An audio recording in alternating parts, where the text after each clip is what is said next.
Okay, hello, how is that? Is that better?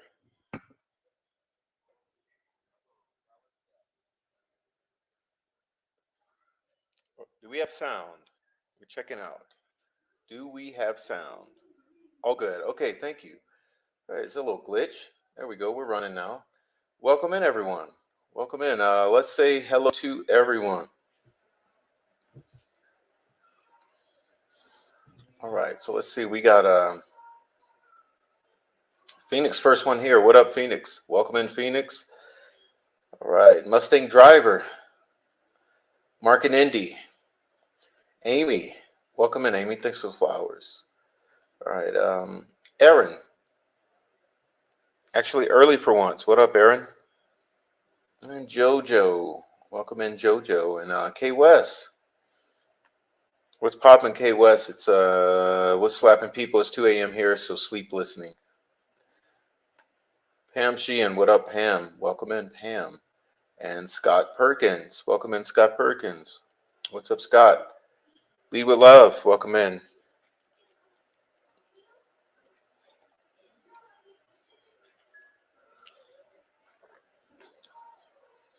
All right.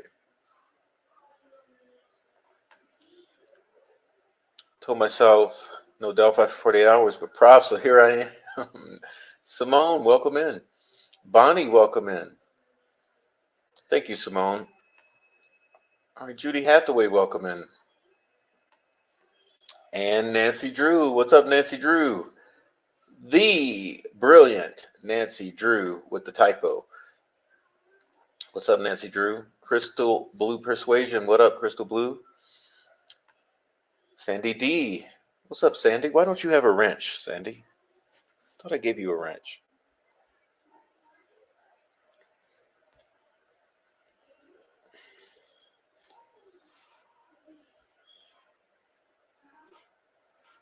There you go, Sandy. Fixed you. Okay.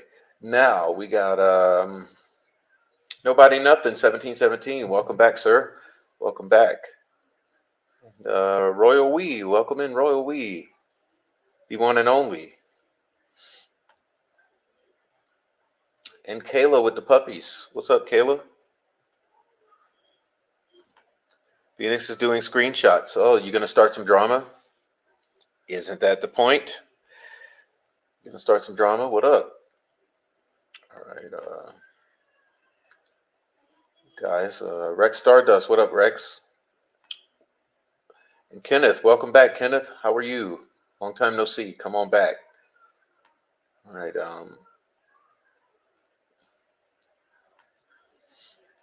Okay. Who else we got up in here? I think we're good. Amy was red flagging me. Thank you, Amy. I had no clue. No clue. Okay. What up, Digital? Amy, always so sweet. I get scared to say much because I'm so new here. Don't want to sound dumb. It's easy to do so much knowledge of the case in the spot. So forgive me if I just absorb. Definitely not trolling. Everyone got it together over here. Simone, we don't know what we're doing either. So we're all good. Red flags on the audio, but thanks for helping out. We figured it out eventually. All right, so, oh, look who's there. A kitty cat. Welcome in, kitty cat. Welcome in. Hey, you guys. Look, hey, Rebecca. What's up, Rebecca? All right, everyone's up in here. Thanks for coming in. We're going to do some amazing discussion. I wanted to add that to my title, but discussion of the Franks. Discussion of the Franks, you guys. All right. Hello, me. I'll go ahead snoop around. Noe Amos. Noe Ramos. What's up, Noe? All right. You guys are awesome. Hey, look at Frenchie 6290. What's up, Amy, K West, Kayla, and friends? Good evening. Hey, Lisa. What up, Lisa? Luis Cuevas, the two L's in a row. Lisa and Luis. What's up, girls? You thought who forgot about you? I'm just trying to get down this list. Jeez. All right, let's see. All right. Nancy Drew says, what's up, Noe? I think we caught up now. Okay, we've caught up. So, guys, without further ado, let's get in. Let's dive on in. Not waste too much time here. I'm glad everyone's here. All the lurkers. I'm glad you're here, too. If you feel so inclined, chat. Pardon. Chat with your buddies in the chat. I'm sure they'd be glad to speak with you. Okay, so give me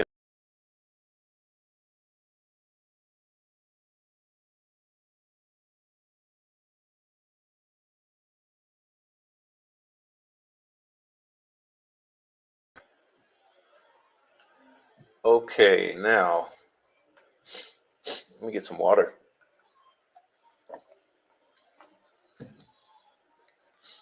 All right, so ladies and gentlemen, we're going to talk about Frank's hearings to start with. And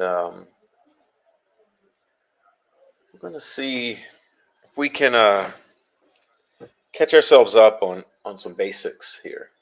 Okay.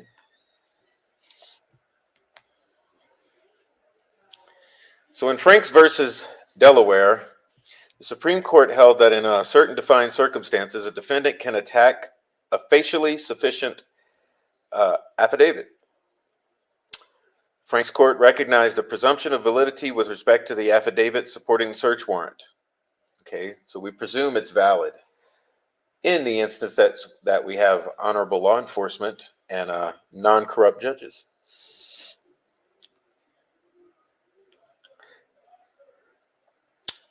And thus created a rule of limited scope. The rule created by the Franks decision requires that a dual showing be made before a court will hold an evidentiary hearing on the affidavit's integrity. This showing incorporates both a subjective and an objective threshold component. In order to obtain an evidentiary hearing on the affidavit's integrity, a defendant must first make a, quote, substantial preliminary showing that a false statement knowingly and intentionally or with reckless disregard for the truth was included by the affiant in the warrant affidavit. So let's review that statement really quickly because that's some key terminology there. So the defendant must first make a substantial preliminary showing that a false statement knowingly and intentionally or with reckless disregard for the truth was included in the warrant affidavit. Okay. This showing must be more than conclusory and must be accompanied by a detailed offer of proof. Okay. In addition to showing that the affidavit contains false information, a defendant must show that the false information is essential to the probable cause determination. Okay, let's not gloss over that.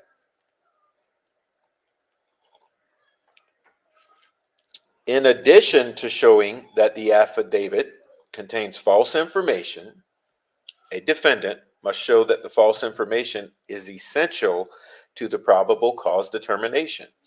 Okay, so let's consider this. In reviewing our Frank's motions that we're about to get into, we have to keep in mind that the false information must be essential to the probable cause determination, okay?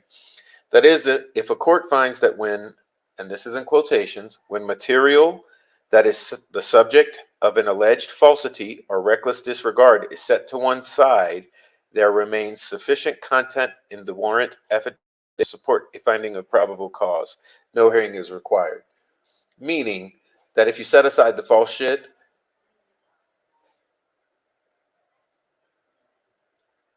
there's still probable cause. So keep that in mind, okay? The Franks test not only applies to cases where false information is included in an affidavit, but also applies when affiants omit material facts, okay? Key here. With intent to make or in reckless disregard of whether they thereby made the affidavit misleading. So here's another key component, okay?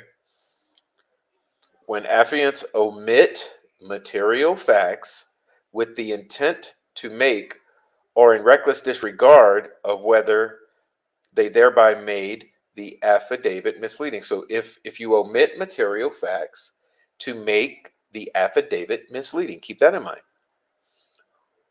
Upon making this two-part preliminary showing of false or omitted information and the necessity of this information to a finding of probable cause, a defendant is entitled to a hearing. Okay, it's not saying that it's entitled to be granted a success in the hearing. It's just that you are at least, at a minimum, entitled to the hearing. At this hearing, the defendant has the burden of proving the allegations by a preponderance of the evidence. Okay. U.S. versus Shorter, citing U.S. versus Frank. Okay. If an affiant's material perjury or recklessness is established by a preponderance of the evidence, the warrant must be voided, and evidence or testimony gathered pursuant to it must be excluded. Okay? Now, this is what is known as fruit of the poisonous tree.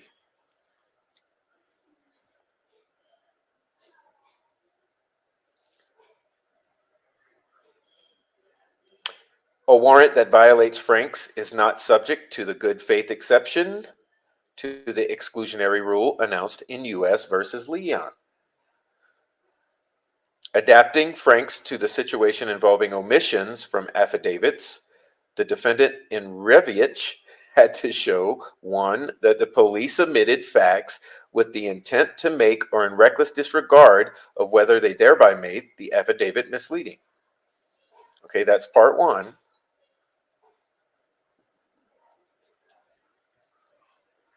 And two, that the affidavit, if supplemented by the omitted information, would not have been sufficient to support a finding of probable cause. Okay. Failure to reveal the informant's identity, not a false statement within the contemplation of Frank's when the omission was intended not to enhance the contents of the affidavit, but to protect the informant. So as you can see, if it's irrelevant, it's irrelevant. Courts that have found that recklessness may be inferred from a fact of omission of information from such an affidavit. So let's read that again. I'm choking up. Courts have found that recklessness may be inferred from the fact of omission of information from such an affidavit. Again, recklessness may be inferred from the fact of omissions. See Martin.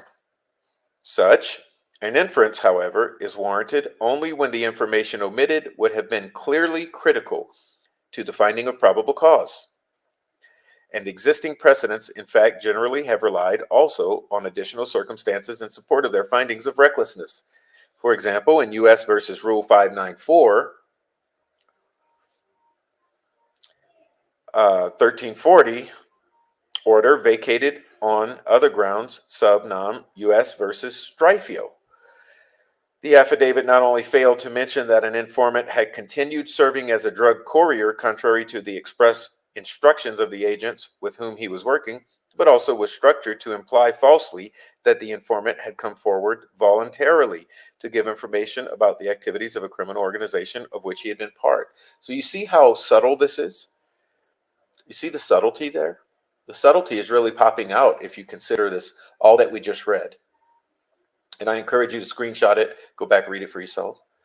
Okay, just one moment.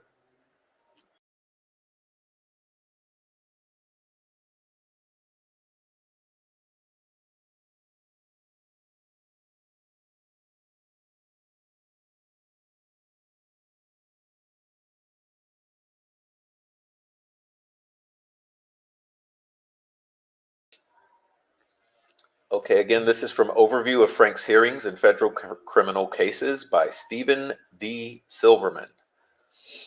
Okay, next up,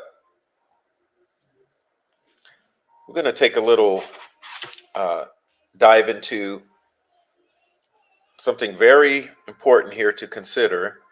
Let me pull it up for myself so I don't have to read this tiny screen.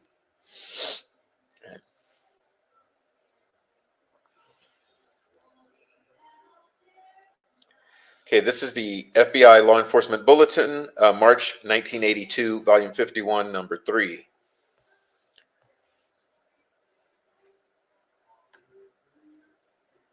Misstatements and affidavits for warrants, Franks, and its progeny. It's no surprise to law enforcement officers that some of the information included in an affidavit to establish probable cause for a warrant may later turn out to be incorrect. The necessary reliance on second and third hand sources for the facts and the marshaling of information under exigent circumstances make this true. How does this affect the validity of the warrant? Does it matter that the incorrect information was known to be false? Suppose it is just the result of negligence. What if the incorrect information is not essential in establishing probable cause? Does it make any difference if the fault lies with you as the affiant rather than with someone else who has provided the information? Does the defense have a right to test each of the statements in an affidavit in order to determine its accuracy? This article addresses these questions. Early background. In the Fourth Amendment, search and seizure law, the Supreme Court made it clear as early as 1933 that simply because officers act pursuant to a warrant does not insulate evidence seized thereby from being suppressed, even if the facts presented to the magistrate are deemed insufficient. Uh, I'm sorry, if the facts being presented to the magistrate are deemed insufficient by a reviewing court to establish probable cause.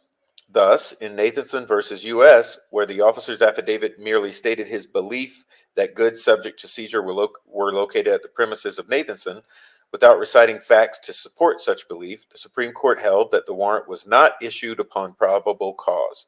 The warrant, therefore, was declared invalid, and the evidence seized under it suppressed. The principle that a warrant can be challenged after its issuance was later relied upon by the court to invalidate arrest warrants, as well as search warrants, after Mapp v. Ohio made the exclusionary rule of the Fourth Amendment applicable to the states.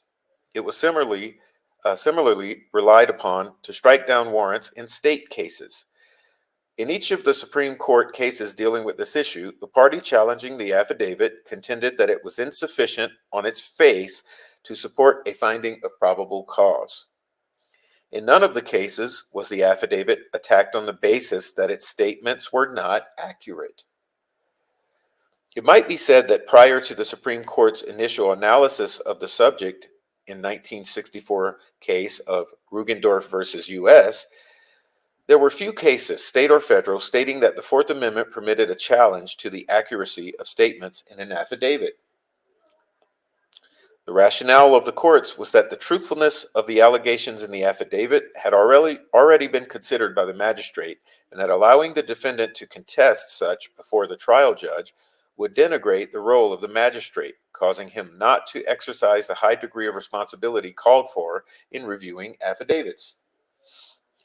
Moreover, it was argued that there was already an effective deterrent to an affiant intentionally furnishing false information. He could be prosecuted for perjury. Rugendorf versus U.S. In Rugendorf versus U.S., the defendant challenged the accuracy of two statements in a search warrant affidavit. One alleged that the defendant was the manager of a meat market, the other that he was involved with his brother in the meat business.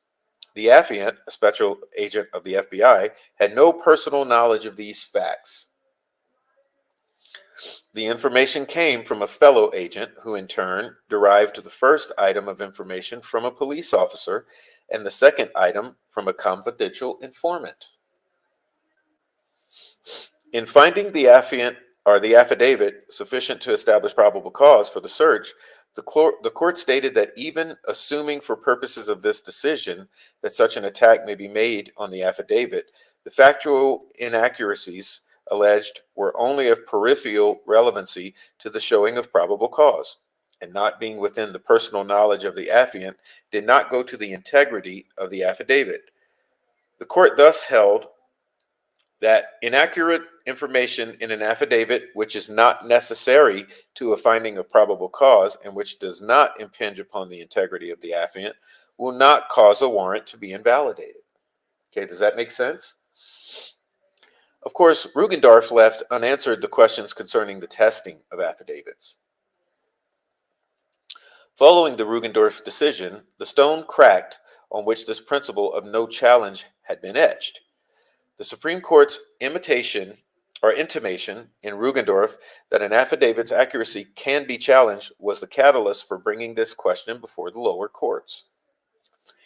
By 1978, approximately 21 states permitted a testing of the affidavit for veracity, as did 10 of the 11 Federal Circuit Courts of Appeals. However, there was a wide variance among the states and among the federal appellate courts as to what type of initial showing of falsehood was necessary to trigger a hearing on the issue, and what type of misstatement would cause the warrant to be declared invalid. This was not surprising considering the types of mistakes that can develop. A mistake in an affidavit consists of three components. One, how the mistake was made, deliberately or with a reckless disregard for the truth, negligently, or innocently through no one's fault. Two, the significance or degree of the mistake, whether material or immaterial to a finding of probable cause. And remember, we went over that just earlier.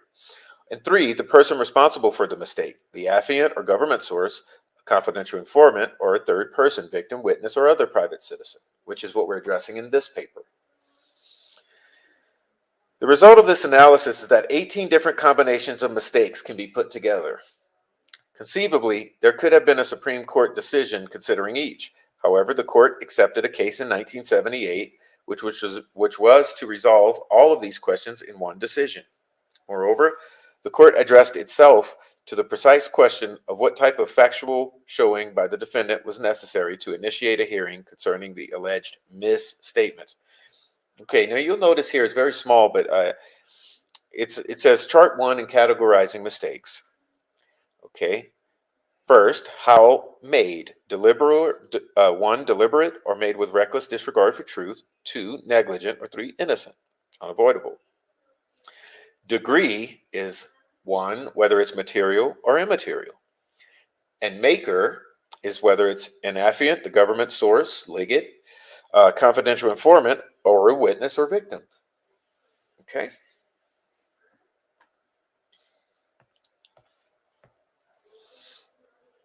The Franks versus Delaware case, 1978. The factual setting of Franks v. Delaware was as follows. A woman was raped in her home by an individual who broke in and accosted her at knife point. She gave a physical description of her assailant and described his clothing as consisting of a white thermal undershirt, brown leather jacket, and dark knit cap.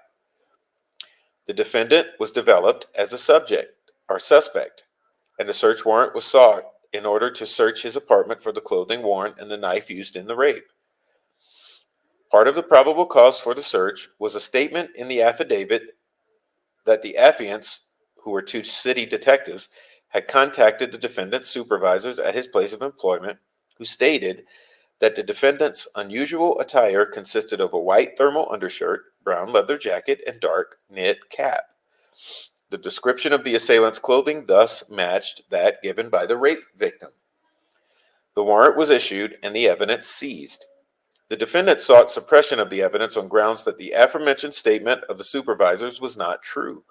The defendant alleged that the affiants had never talked to the supervisors as stated in the affidavit, and while the supervisors may have been contacted by a police officer, the information they furnished was somewhat different from what was stated in the affidavit.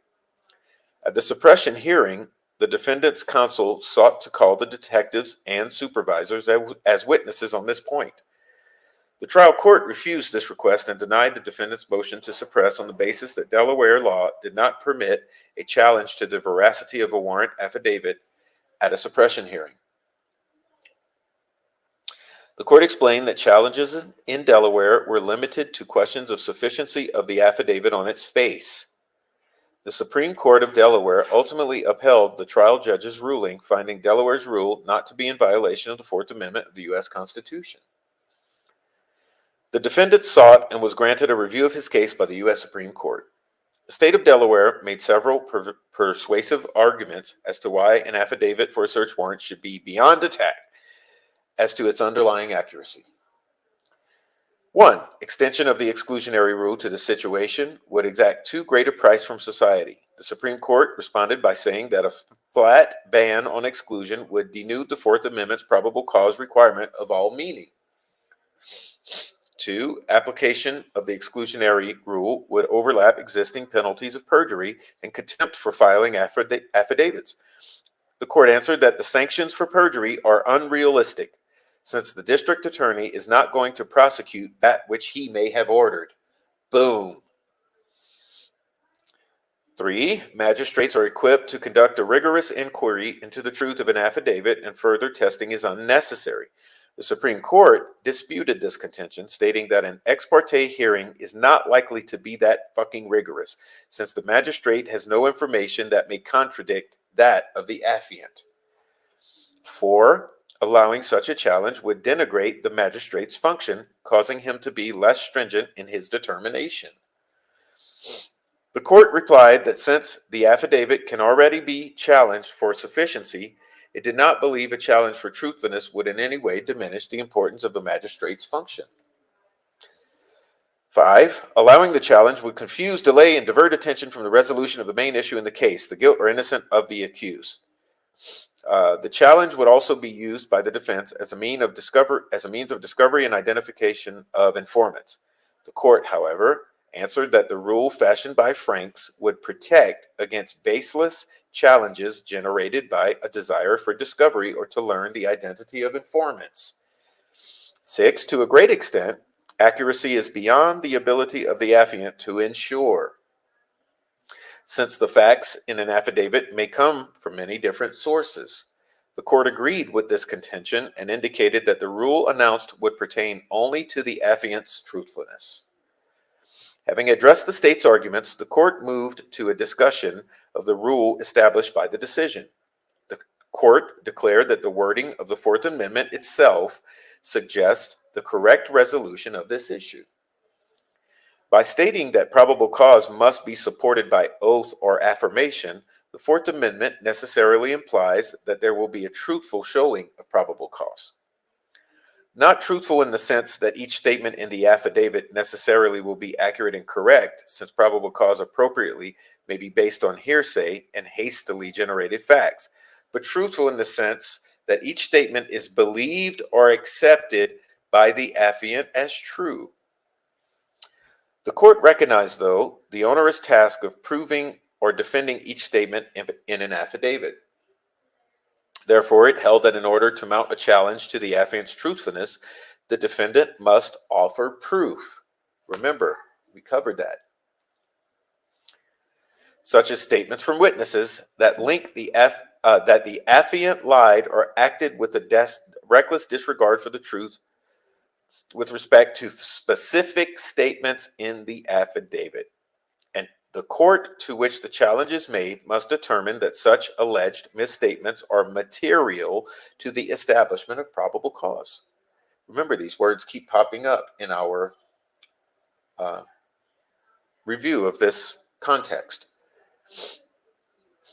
If these conditions are met, a hearing must ensue, at which the defendant has the burden of proving by a preponderance of the evidence that the affiant lied, which we know happened, or acted with a reckless disregard for the truth, which we also know happened.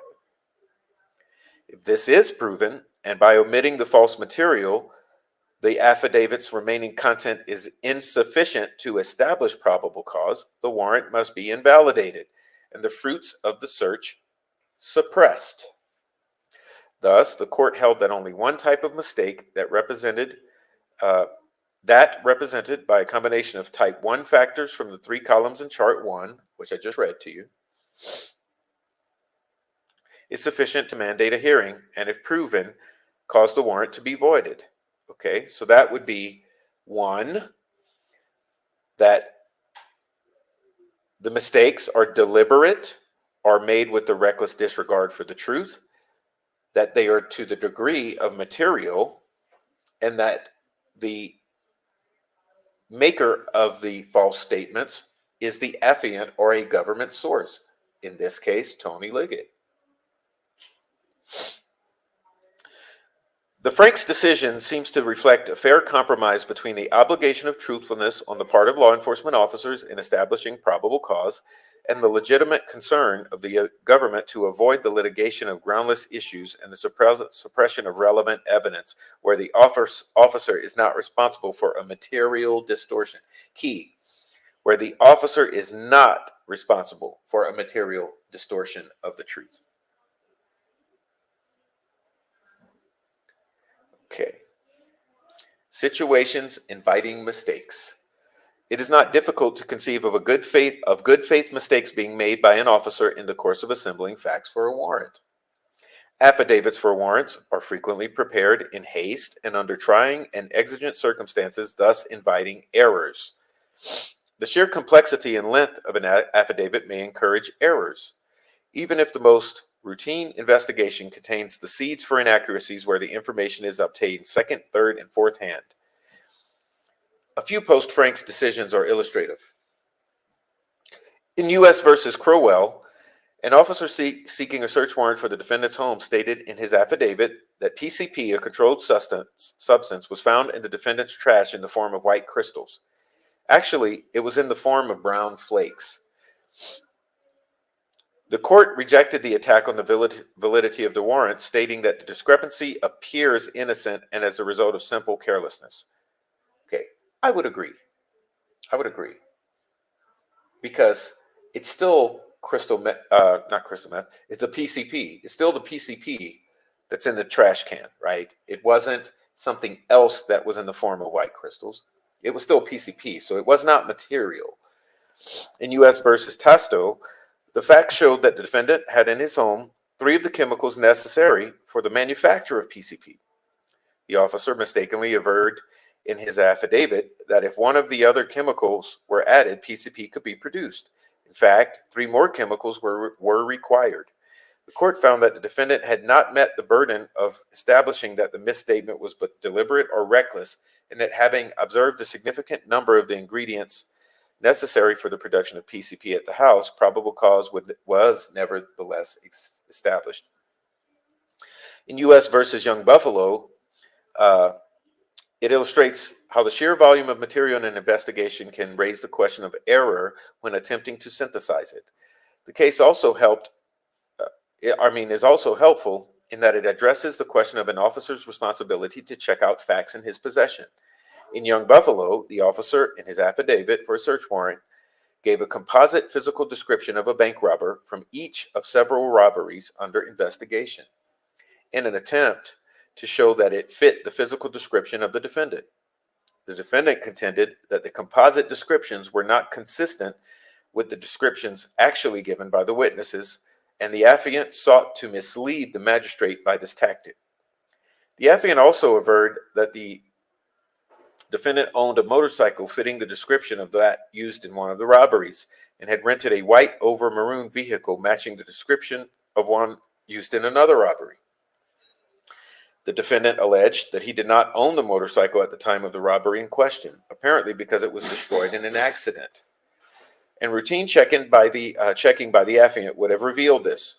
Furthermore, he stated the rented vehicle was actually maroon over white. Okay.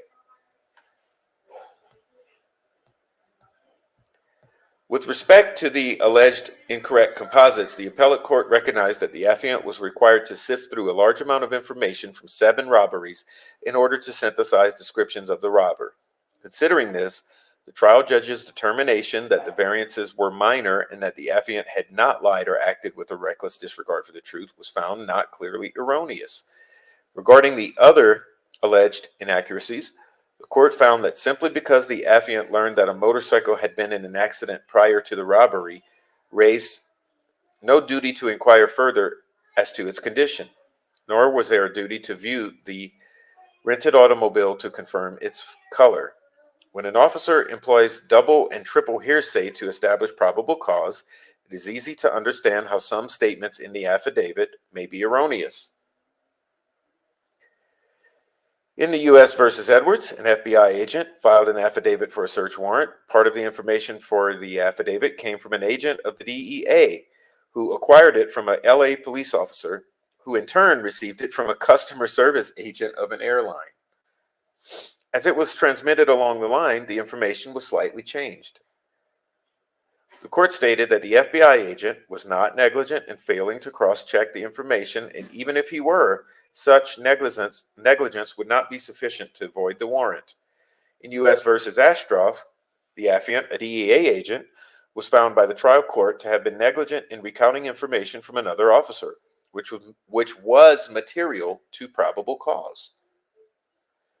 The DEA agent stated that a railroad police officer reported that inspection of 4 suitcases in a train's baggage car found them to contain marijuana. Actually, no one had looked inside the luggage. Because of the odor emanating from the suitcases, the contents were suspected of being marijuana.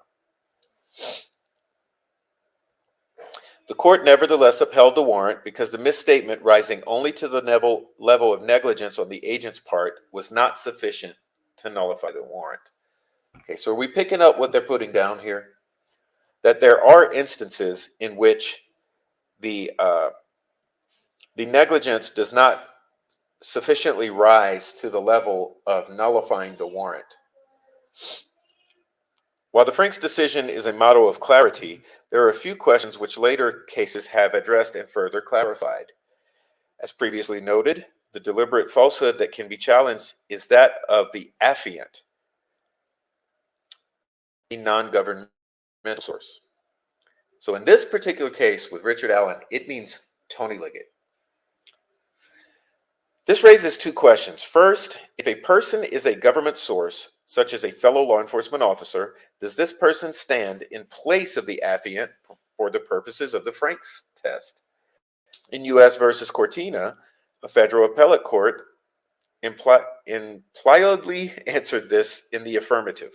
The court found that an intentional mistake or misstatement to have been made by one officer to a fellow officer of the same agency who filed an affidavit. The officer affiant had no knowledge of this misstatement, which related to whether a confidential informant had actually furnished certain information. The court treated the deliberate falsehood as though the affiant himself had made it and struck down the warrant. Okay, do you get that? Do we get it? In other words, if down the chain of command from the affiant, there are intentional falsehoods, deliberate falsehoods, it is equivalent to the affiant himself making the falsehoods. This notion finds support in Franks itself. In reviewing Rugendorf decision, the Franks court stated that Rugendorf, quote, took as its premise that police could not insulate one officer's deliberate misstatement merely by relaying it through an officer affiant personally ignorant of its falsity. Okay, close quotation. So, is that clear to us that you cannot play this shell game of, no, it was Officer A who made the misstatement, but myself, Officer B, who is the affiant, had no idea as to the falsity of the statement or information. So that does not give one the excuse, okay? However, in another post-Franks decision, where inaccurate information was relayed from an officer of one agency to the officer of another agency, the First Circuit Court of Appeals stated that the error should not be attributed to the affiant. In this case, however, the misstatement appeared to be the result of simple negligence, not deliberateness. The second question raised by the phrase affiant, not any governmental source, is whether a typical criminal informant should also be considered a government source, whose falsehoods should violate the warrant or vitiate. The Second Court of Appeals has answered this in the negative. In the U.S. versus Barnes, an informant provided information which was included in the officer's affidavit. The informant later recanted some of this information. and the defendant made a Frank's challenge to the affidavit. The court noted that the officer affiant was unaware that the information was false, and in rejecting the claim, held that an informant, whether paid or not, is simply not a government agent whose false representations will nullify a warrant. Okay, so a CI can lie and get everyone in a bind down the line. Reckless disregard for the truth. Another phrase requiring some clarification is reckless disregard for the truth. The court in Franks did not define it, but an appellate court had the occasion to do so in U.S. versus Davis. The decision is also instructive on the question of whether omission of facts can trigger a Franks hearing. In Davis, the defendant contended that the failure of the affiant to describe the circumstances under which a co-defendant furnished information to the government, which information was used in an affidavit for a search warrant, manifested a reckless disregard for the truth. The circumstances alluded to were as follows. The statements of the co-defendant came on the heels of an illegal arrest. Promises of leniency were made in return for information. And it was intimated that a girlfriend of the co-defendant might be subjected to sexual abuse if sent to a women's detention facility. The court noted that Franks had not defined reckless disregard and observed, quote, unfortunately, the Supreme Court in Franks gave no guidance concerning what constitutes a reckless disregard for the truth in Fourth Amendment cases. By way of analogy, however, we can draw upon precedents in the area of libel and the First Amendment. In St. Amant versus Thomas, 390 U.S. 727 cited with approval in Herbert versus Lando, U.S. 153, 1979, the court observed that the reckless disregard for the truth requires a showing that the defendant acted, quote, in fact, let me rephrase that, because this is very important that we understand reckless disregard for the truth. Okay. The court observed that reckless disregard for the truth requires a showing that the defendant, quote, in fact entertained serious doubts as to the truth of his publication.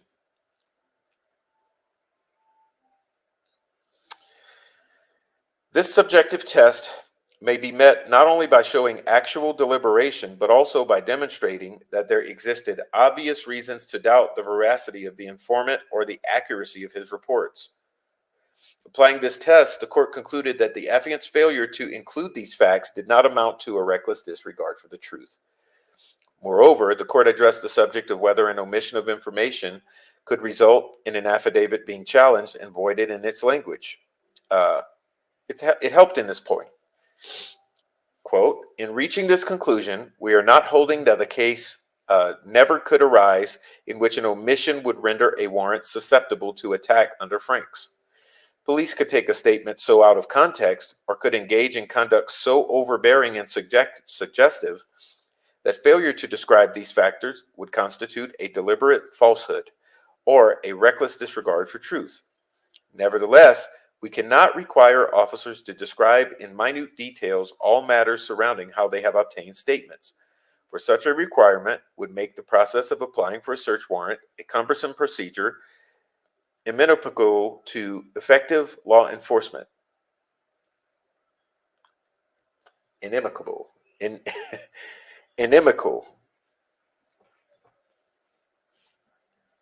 Moreover, such a result might encourage rather than discourage improper police behavior. Facing ever more stringent requirements for obtaining warrants, police might forgo applying for one whenever they think that they might have a tenable case for proceeding. 5 other U.S. Circuit Courts of Appeals have also concluded that omission may cause a warrant to be quashed,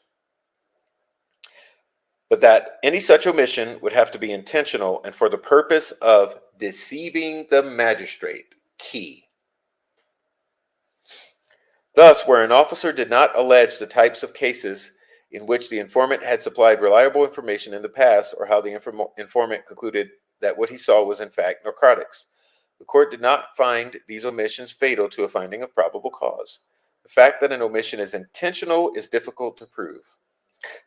As the Fifth Circuit Court of Appeals explained, doubtless, it will often be difficult for an accused to prove that an omission was made intentionally or with reckless disregard rather than negligently, unless he has somehow gained independent evidence that the affiant had acted from a bad motive or recklessly in conducting his investigation and making the affidavit.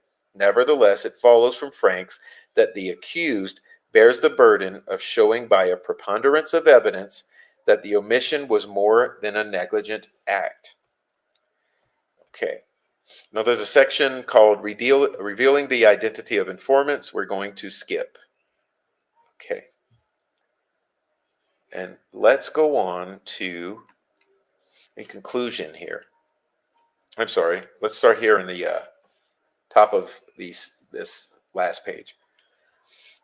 Applying Franks in other contexts. Is the Franks decision, a search warrant case, equally applicable to affidavits for arrest warrants and applications for electronic surveillance? The Fifth Circuit thought so in U.S. versus Martin, where it applied the Franks analysis to the challenge of an arrest warrant. Other federal courts have applied the Franks test to orders for electronic surveillance under the Title III of the Omnibus Crime Control and Safe Streets Act of 1978. Two other situations are worthy of mention. In U.S. versus DePoli, the defendant sought suppression of the evidence resulting from a mail cover on grounds that the former request required by the post office regulations contained allegedly false information. The court denied the hearing because the alleged misstatements, even if proven false, were not material. It intimated that the Franks decision should not be extended to cover challenges to statements made in seeking access to information under agency regulations. Similarly, in U.S. versus Parsons, the court suggested that the Franks decision should not be extended to inaccurate information presented at grand jury proceedings, seeking indictments. Okay. Conclusion. Franks versus Delaware makes it clear that only where the defense has proof that the affiant lied or acted with a reckless disregard for the truth with respect to some material statement in the affidavit will a hearing regarding such be required. A deliberate falsehood by a non-affiant fellow officer may fall within the Franks rule, but an informant's misrepresentations will have no effect on the validity of the warrant. To be guilty of reckless disregard for the truth, the officer must have entertained serious doubt as to the truth of the information he inserted in the affidavit. Deliberate omissions of facts bearing on probable cause will also incur a Franks penalty. But a defendant will have a difficult task in proving that the omission was intentional. The post-Franks decisions express due regard for the confidentiality of informants, but officers should be aware that courts may require an in-camera hearing to ensure the existence of the informant and the fact that the officer has not represented the informant's information. So here's the key.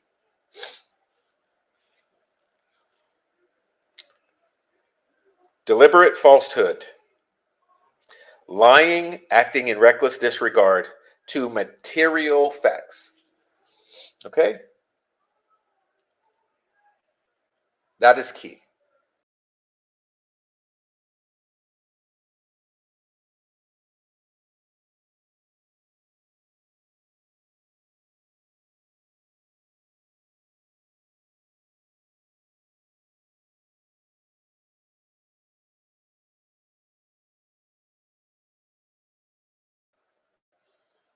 Okay. All right, guys. So now we're going to jump on in to these Franks.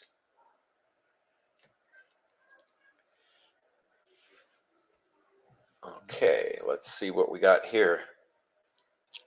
This is our first motion for a Franks hearing. Oh, just a moment, please. Let me check something here.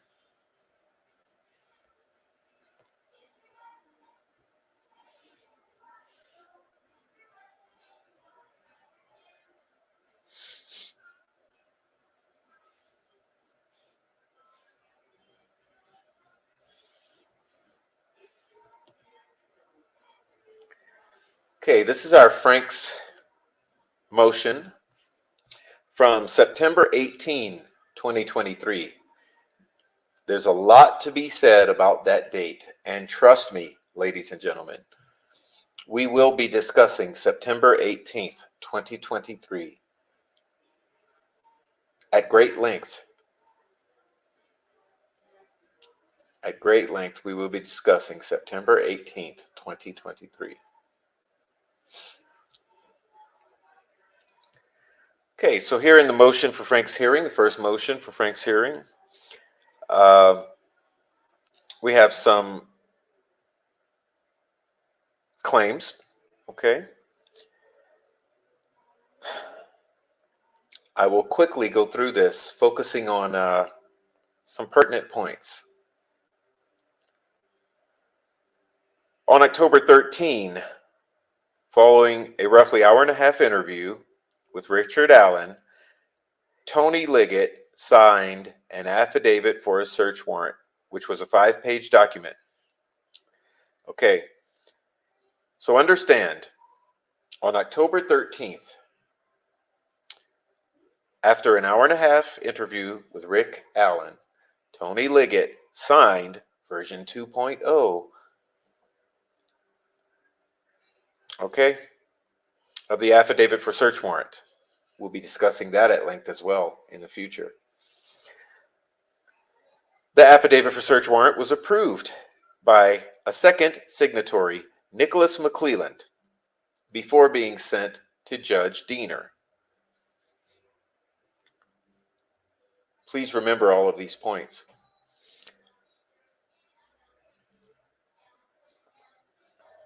The purpose of this affidavit for search warrant was to convince Judge Diener that a reasonable belief existed that the evidence of said murder would be found in Rick Allen's home and vehicle. Number 5 here. On its face, within the 4 corners of the document, the affidavit for search warrant was defective in that it, and I underlined here, did not provide the type of information that would cause any reasonable person to believe that it was more likely than not that evidence of the murders of Abigail Williams and Liberty German would be found in Rick Allen's home or vehicles, especially more than 5 years after they were murdered. Okay?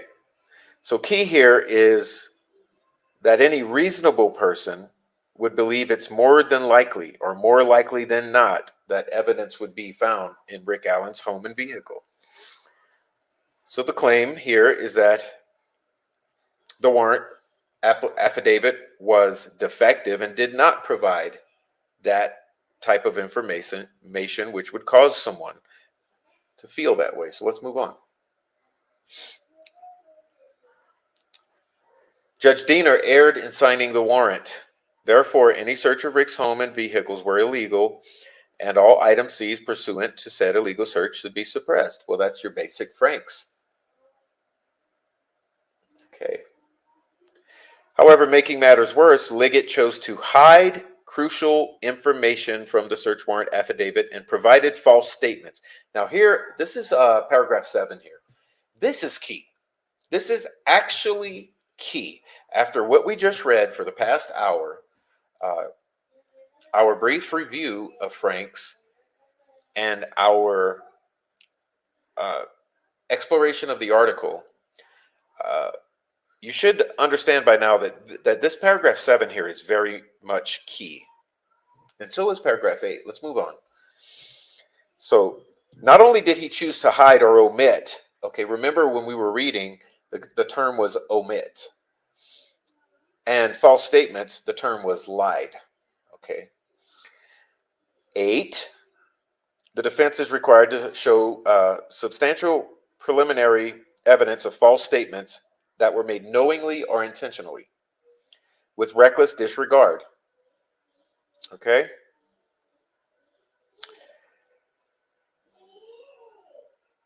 If the omitted facts and false statements were necessary for finding a probable cause, then the trial court should set a immediately would be required to set a Franks hearing. Remember, not granting the Franks and throwing out the warrant, but just merely granting the hearing.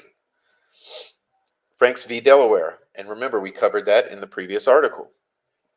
Furthermore, Indiana courts have held that when material information is omitted from a PCA, such omissions will invalidate a warrant. Okay, that's what I underlined. Remember, omissions. One, if the police omitted facts with the intent to make the affidavit misleading or with reckless disregard for whether it would be misleading. And two, if the affidavit supplemented with the omitted information would have been insufficient to support a finding of probable cause. So the omissions, if they were made with intent to be misleading or with reckless disregard, and if the affidavit without that, with the omitted information would be insufficient to find probable cause. Now, here's where we're getting back to omissions. Okay, so we'll move on.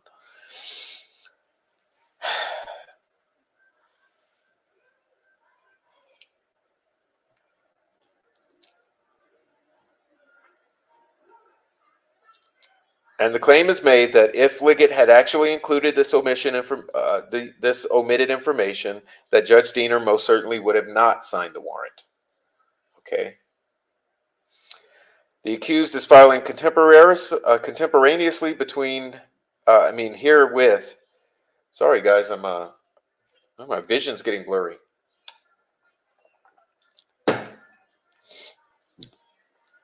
With the memo, okay, the Franks memo. Basically, this paragraph 11 is saying we are also filing this Franks memorandum, which we have gone through extensively for more than 20 hours on this channel in the Franks memorandum deep dive series, and which we will be addressing very soon. If you want to see that Franks memorandum deep dive, which is a series of 5 or 6 episodes, totaling about 22 hours of information as we deep dive into the Franks memorandum. You can look here. I'll pin it up here at the top of the screen once this loads. But we will also be reviewing it very soon in a summary fashion. Instead of 20 hours, we might do 2. The defense would ask the court to incorporate this attached memorandum. And you remember, we know all about that. We've been through it. Okay, so there's your Franks 1. Okay, so we're going to move on. On October 2nd, 2023, the supplemental motion for Franks was filed, and here we're going to review it. Okay, and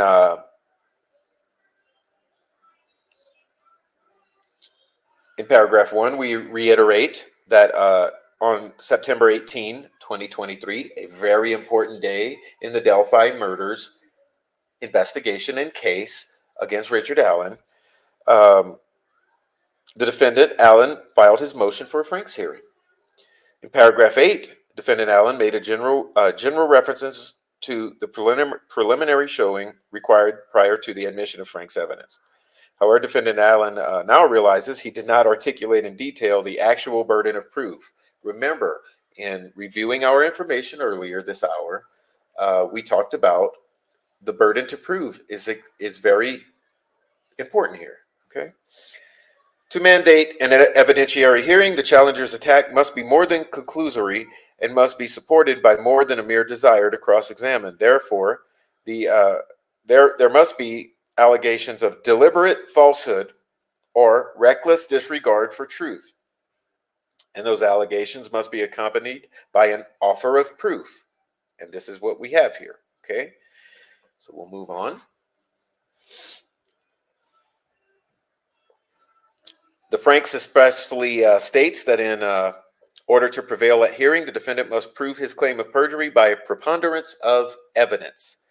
If the preponderance standard is to apply at the hearing, it follows logically that the threshold requirement must be something less. Thus, the precise standard lies somewhere between mere denial on the one hand and proof by preponderance on the other. Put another way, the preliminary burden must be sufficiently rigorous to preclude automatic hearings in every damn case, but not so onerous as to be unachievable, obviously. Therefore, Allen's burden could be akin to the well-recognized burden of reasonable suspicion And here I have underlined the lowest of standards employed in the criminal justice system. Very low standard. A Franks hearing should be granted. The purpose of substantial preliminary showing requirement is to discourage abuse. Okay, you got it? Got it. Okay, let's look at the underlined section here. The rule requires that the defendant assert more than basic allegations. Instead, the defendant must offer up affidavits and other supporting documents to prove up the defendant's claim that the state actors engaged in conduct that, underlined, demonstrated intentional or reckless disregard for truth. Okay. We're going to skip ahead. Okay, and we're going to paragraph 7. In this case, defendant Allen has done more than offer up self-serving affidavits. In fact, the bulk of supporting documentation in defendant Allen's offering includes, but is not limited to, affidavits from law enforcement officers, numerous police reports, audio and video of witness statements taken by law enforcement officers during the investigation.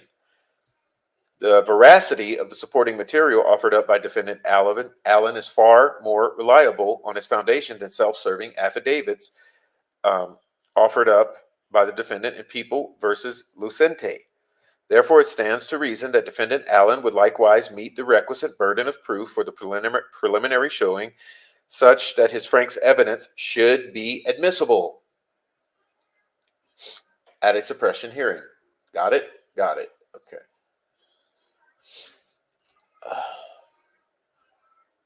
Okay. The relatively low legal threshold was also demonstrated in People versus Zaimantas. Okay. We're moving ahead to paragraph 9. Defendant offers up self-serving affidavits supported by a corroborating business record and met his burden as it relates to preliminary showing. Defendant's Allen memo and attachments amount to far more. Remember this, ladies and gentlemen. We have seen the 136-page memorandum, but we have not seen the hundreds of pages of attachments. Okay, keep that in mind as you consider this. And what I've underlined here is just to reiterate to you that Allen's memorandum and attachments amount to far more than the self-serving affidavits supported by People versus Zaimantas. Okay? Now, we will continue.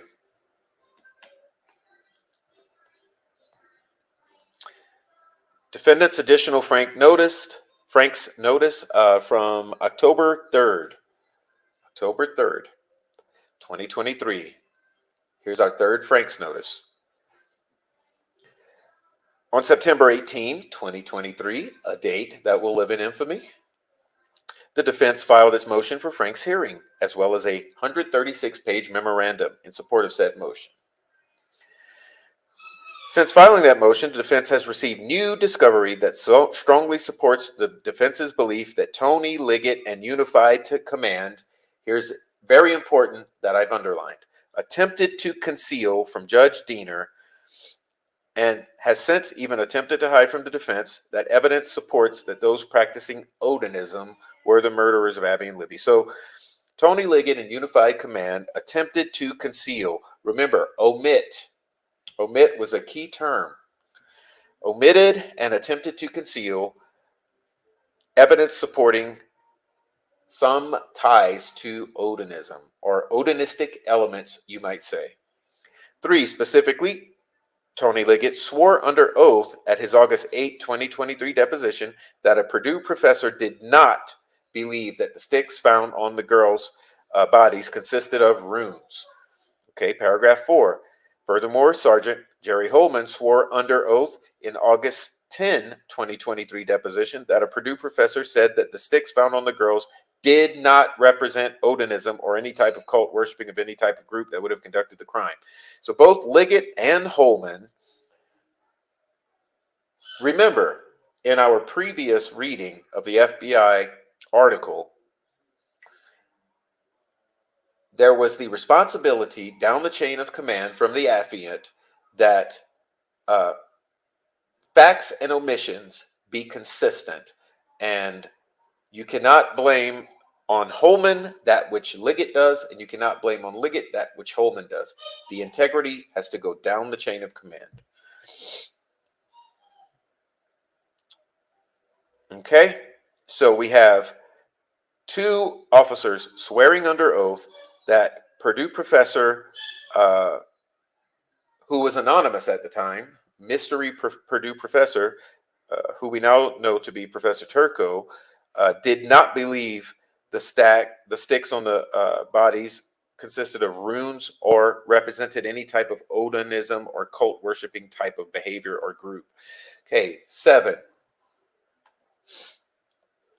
However, on September 19th, 2023, the day after the goddamn Franks memorandum was filed, where it was revealed that the Purdue professor was missing, miraculously, Jerry Holman all of a sudden, miraculously, magically, and suddenly found the Purdue professor, whose name is Jeffrey Turco, and immediately interviewed him.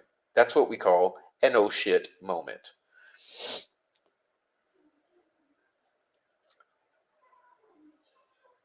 9.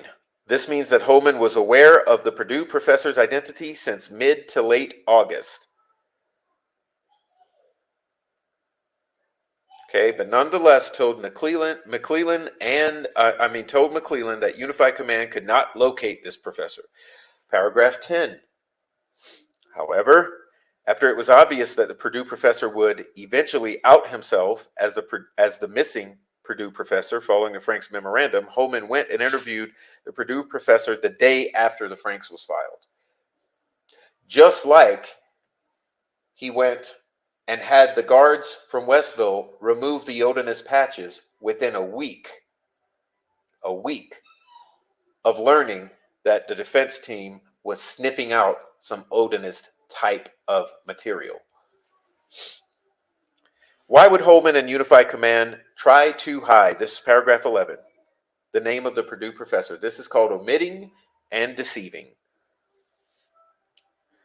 A. Dr. Turco stated after viewing the pattern of sticks on the girls that, quote, it was a given that someone was trying to replicate a Germanic runic script. Wait up. He says it's a given that someone is trying to replicate a runic script. Oh, okay. So when here in paragraph 3, when Liggett swears under oath that he did not believe the sticks found on the bodies consisted of runes, so who's misrepresenting? Is it Turco misrepresenting, or is it the state misrepresenting? Because remember, as we reviewed the Franks, the context for Franks' hearing, we knew that it could not be up to the witnesses or any CIs, but up to the law enforcement to be responsible for omissions and lies that would trigger a Franks hearing. Okay, so lo and behold, paragraph 11A here, Turco not only did he not say that there were not runes, but he said it was a given that someone was trying to replicate Germanic runic script. So how does the court view that contradiction? B. Furthermore, Turco consisted with a colleague from Harvard University who had even more knowledge of runes, and this Harvard professor was in agreement with Turco. C. Turco stated that Odinism is an extreme neo-pagan, neo-heathenism ideology that has right-wing racist connotations. D. Furthermore, he stated that according to 19th century sources, that Vikings practiced ritual killings and sacrifices. And E. He stated that although he could not necessarily interpret these runes, that the stick configurations were pretty clearly runic and that he could, quote, certainly imagine that this was somebody's idea that when you do a human sacrifice, you carve runes. F.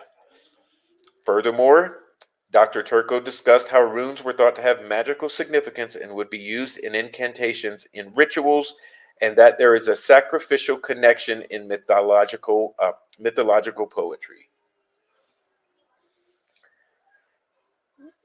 Does it sound?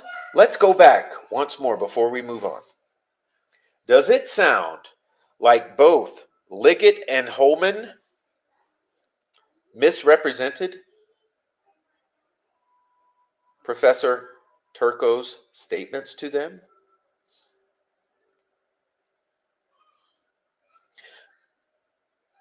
Because here, under oath, we have Holman and Liggett swearing that Turco did not believe the sticks consisted of runes, and that Turco said the sticks did not represent Odinism or any type of cult group. Well, damn. So what is the truth? Looks to me like the direct quotations from Turco speak for themselves. And as you see, this page is rife with underlining. Okay. Now, let's move on, please. We're going to jump ahead to paragraph 14. Paragraph 14 here. It seems apparent by the timing of events that Tony Liggett and Unified Command knew the professor's name and wanted to hide his name and findings from the defense, as Turco's conclusion supported the defense's theory and opposed the prosecution and Liggett's and Holman's sworn statements. Therefore, apparently what seems like a complete harebrained scheme, Holman and Liggett decided to claim they did not know the professor's name. Come on. But they found him the day after the 136 pages dropped. Just as mysterious as the patches disappearing from the Odinist guards at Westville the minute, or should I say the week, that Holman learned of the defense's interest in some sort of Norse pagan angle to this. Paragraph 50.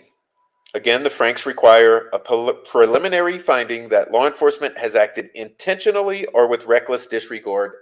I have underlined that. You see, intentionally or with reckless disregard for the truth when being accused of concealing evidence from the judge who signed the warrant. It would be difficult to find a more outrageous set of facts to support that Liggett and the Unified Command and Holman intentionally concealed the Odinite information from Judge Diener. In other words, omitted.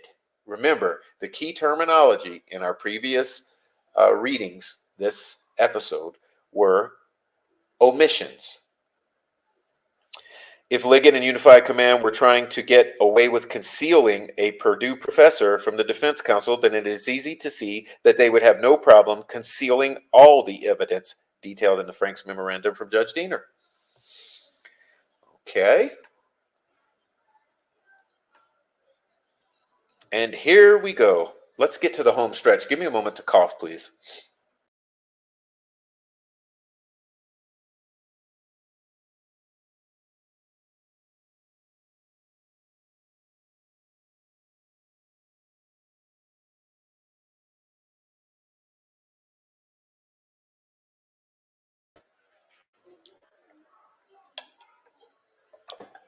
Okay, here we go.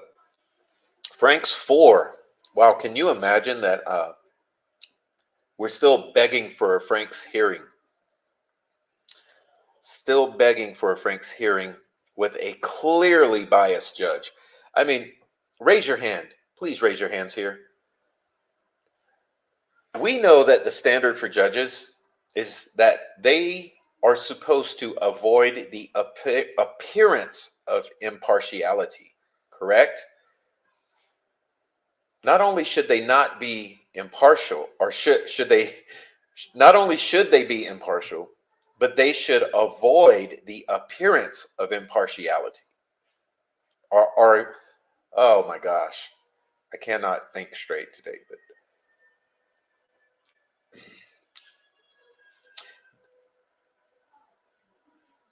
let's just carry on. Let's just carry on.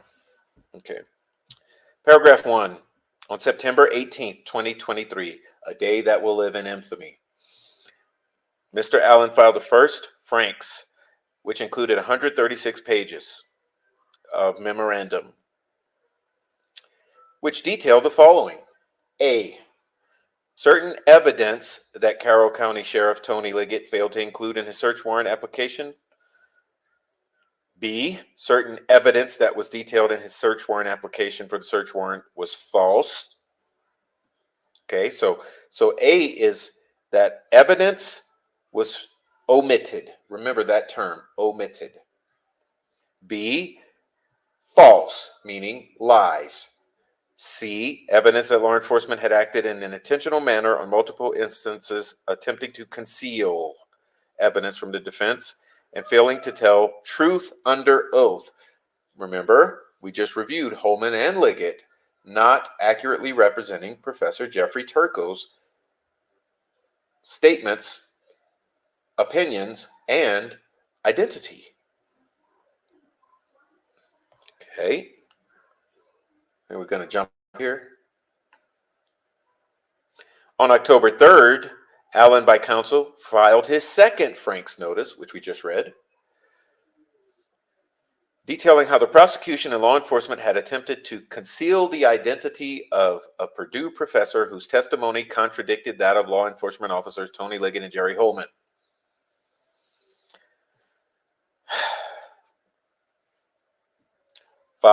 Paragraph 5 here. Third Franks notice, based on evidence recently provided by the prosecution, detailed the following. Was omitted. A, now, here's a big one. At least 3 persons were in or around the crime scene at the time the murders were allegedly taking place, and none of the owners of the phones had any connection to Richard Allen. So let's review this.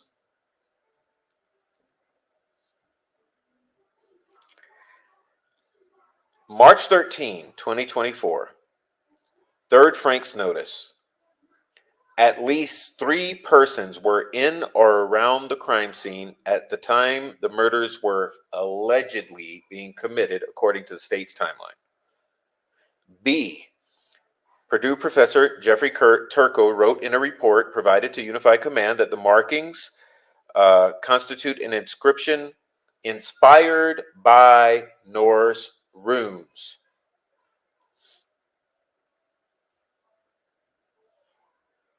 Additional facts.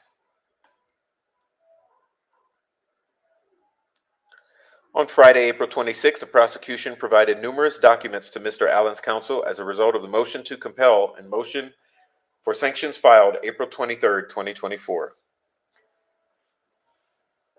Contained in the documents provided by the prosecution are pages 2 and 3 of an incident report authored by Steve Mullen of the Delphi Police Department. Lion Steve, I call him. These 2 pages indicate that Steve Mullen contacted Sergeant Mitch Blocker of the Indiana State Police at approximately 9 p.m. on February 13, 2017 to assist with acquiring precise location information for a cell phone using some of their more technical assets. It appears that the last communication was prior to 1 a.m. on February 14. The last 2 pages provided to Mr. Allen's counsel contain the following summary of a conversation between Steve Mullen and Sergeant Blocher of the Indiana State Police. Sergeant Blocher advised, according to his evaluation of the data provided by AT&T, the last contact event between the cell phone and the tower located at Wells Street was at 17:44 and 50 hours. That's 5:44 p.m. He advised that according to records provided by AT&T, there had been no contact with the phone since then. Sergeant Blocher advised that his interpretation of the information which we were receiving from AT&T indicated that the cell phone was no longer in the area or no longer in working condition. He advised that since there had been no change in the every 15 minutes update we were receiving, that the last known contact had not changed since 1744. That's 5:44 p.m. This conversation appears to have occurred prior to 1 a.m. on February 14th. Here's a key. On November 9, 2023, the prosecution provided Mr. Allen's counsel with evidence of 44 pings generated by AT&T to locate Liberty German's phone. There were 2 pings from February 13th, 2017 in the pings provided to the defense counsel, one at 5:48 p.m. and one at 7:16 p.m. Mr. Allen's counsel did not learn of additional pings, which took place every 15 minutes on February 13, 2017, until the discovery disclosure on April 26, 2024. Defense counsel still does not have the additional pings from February 13th or the early morning of February 14th. Pursuant to information which the prosecution disclosed to Mr. Allen's counsel, the first ping on February 14th, 2017 was sent to LG's phone at 5:39:41 a.m.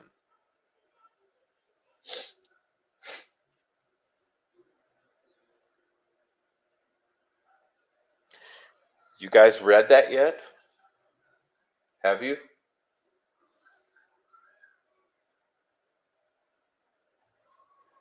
"5:39 a.m. on February 14th. More importantly, Sergeant Blotcher's statement that the interpretation of the information which they were receiving from AT&T indicated that the cell phone was, quote, no longer in the area or no longer in working condition. The prosecution's entire case rests on the idea that Liberty German and Abigail Williams were on or very near the south side of the Monon High Bridge at 2:13 p.m. and that Richard Allen killed them between that time and when a witness allegedly saw a man in blue jeans and, quote, blue jacket, which we know to be tan, on 300 North shortly before 3:57 p.m. In other words, assuming the prosecution's evidence is accurate, Liberty German and Abigail Williams were murdered after 2:13 p.m. and before 3:57.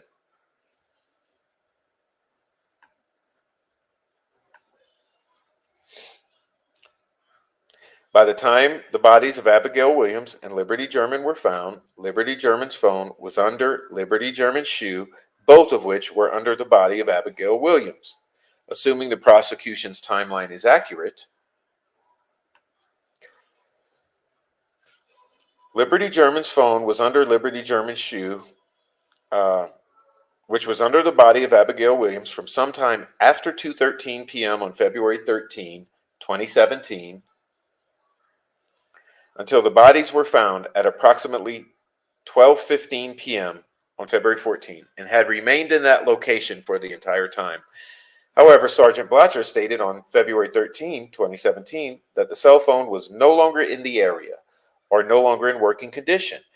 There is no way that Liberty's cell phone could have been out of the area between 9 p.m. on February 13th and 1 a.m. on February 14th if the prosecution's timeline is accurate, because the phone was at the location where the bodies were found the entire time. Assuming the prosecution's timeline is accurate, there's no way that the phone was not in working condition between 9 p.m. on February 13th and 1 a.m. on February 14th, because we know the phone was on and communicating with the cell phone tower at 4:33 a.m. on February 14th.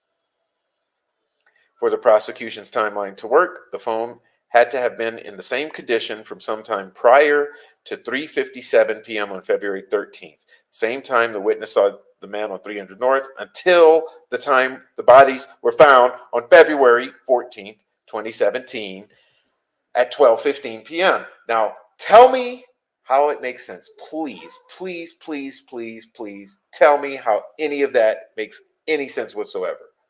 I mean, these are possibly the most important 2 pages of this entire fucking thing.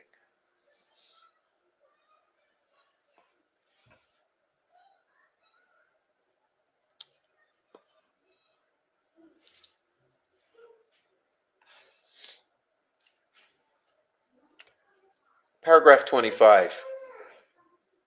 Had Liggett submitted an affidavit for the search warrant that did not recklessly disregard the truth, it would have included the following. When the bodies were found at approximately 12:17 on February 14th, 2017, there were sticks and branches which appeared to have been deliberately placed on bodies. Maybe they mean 12:50. Okay, so A, he should have said there were sticks and branches which appeared to have been deliberately placed on bodies. FBI Special Agent Nicole Robertson stated that the bodies appeared to have been moved and staged. Yes, she did. She also stated that the girls arrived at the location at approximately 1 p.m., not 1:47 p.m. C. At the time of the murders, Abigail Williams was dating Logan Holder. Logan Holder is the son of Brad Holder. Jerry Holman of the Indiana State Police consulted with Professor Jeffrey Turco of Purdue University. Purdue University professor Jeffrey Turco wrote in a report provided to Unified Command that the markings referring to the configuration of the branches on the girls' bodies constitute an inscription inspired by Norse runes or modern creations thereof. Brad Holder posted Facebook pictures mimicking the crime scene. Abigail Williams and Liberty German were killed after 2:13 p.m. and before 3:57 p.m. on February 13. During that time, there were 3 phones in the area where the girls were last seen and the location where the bodies were found. None of these phones belonged to Richard Allen. K, on February 13th to 14th, 2017, law enforcement requested AT&T ping Liberty German's cell phone every 15 minutes. The time of the last ping to Liberty German's phone on February 13th was 5:44 p.m., and the first ping on February 14th was 4:33 a.m. Indiana State Police believe that Liberty's cell phone was either out of the area of the Wells Street Tower or not in working condition between 5:44 p.m. on February 13th and 4:33 a.m. on February 14th, at which time there was a successful ping of the phone. These omissions are so voluminous and significant that there is no explanation for their omission other than a reckless disregard for the truth. And there you have the keys to trigger the Franks hearing. So why don't we have one? Where is the Franks hearing?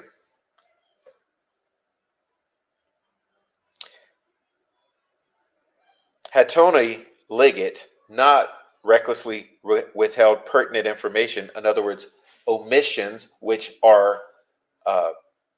meet the litmus for the triggering of a Franks hearing, the application for the search warrant would have been denied. So I mean, hey, speaks for itself. Speaks for itself.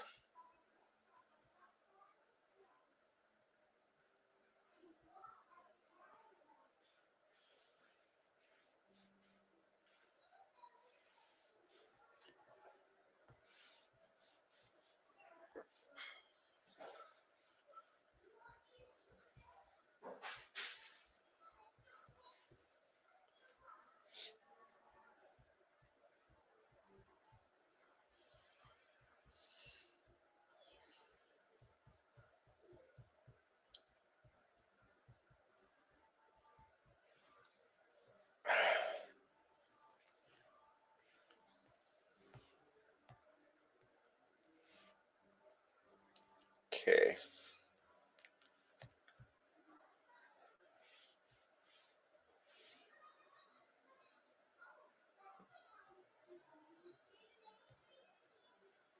Okay, you guys ready for this one? Let's see.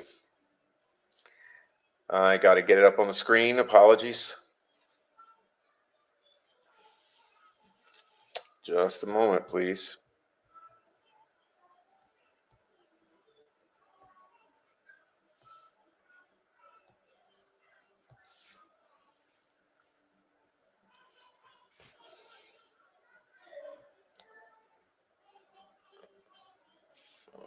gosh, come on. Just a moment.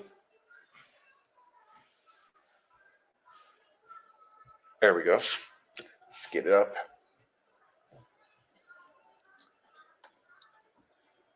It's not looking good, is it? Not looking good. But we are the conspiracy theorists. Okay, let's see. We're almost there. A little delay in getting this loaded.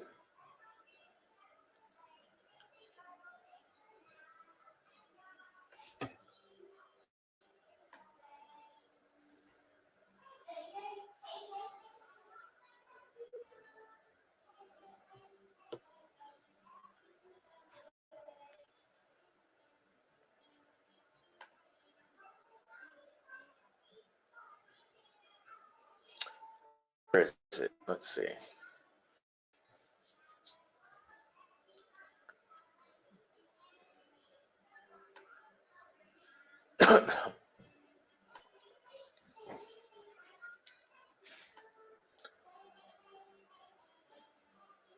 This is the one that is far too long to read, far too much to read, but we will take a quick look at it.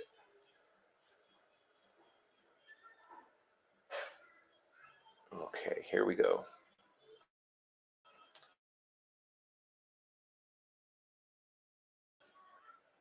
I don't know why it's glitching out here.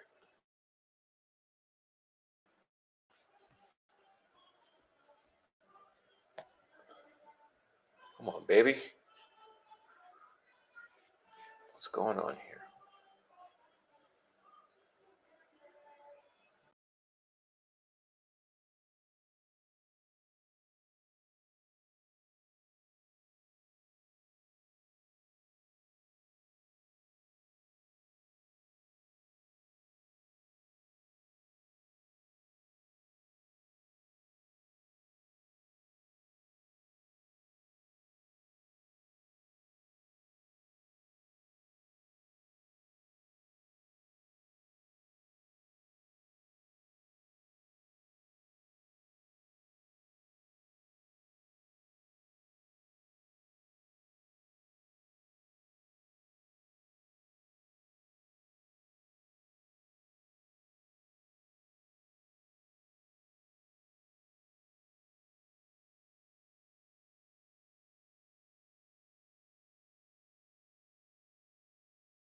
Okay, looks like I'm back.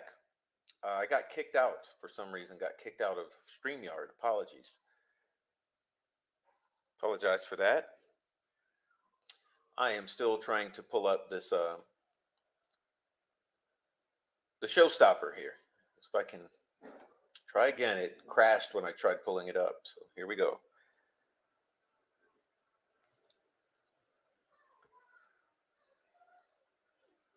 Okay, let's try it again.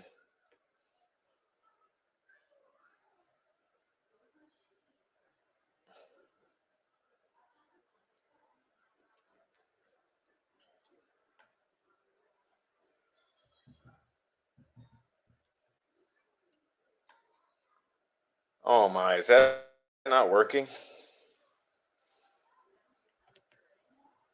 What the hell is the problem here? All right.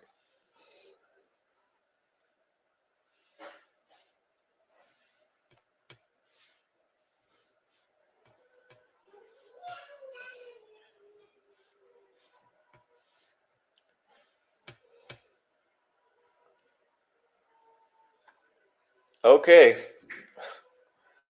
Hell. It okay. Sorry for the problem here, but this time it loaded blank, so I mean it doesn't want to be seen today, but we will see it because I'm not giving up.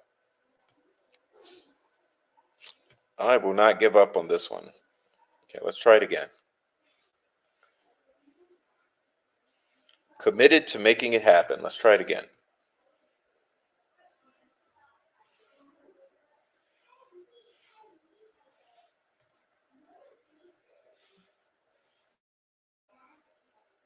Well, how about I don't just read it and I just how about I don't show you and I just read it? Okay. Unfortunately, this is not being friendly with me. Let's see. Maybe I can do it this way. Let's see.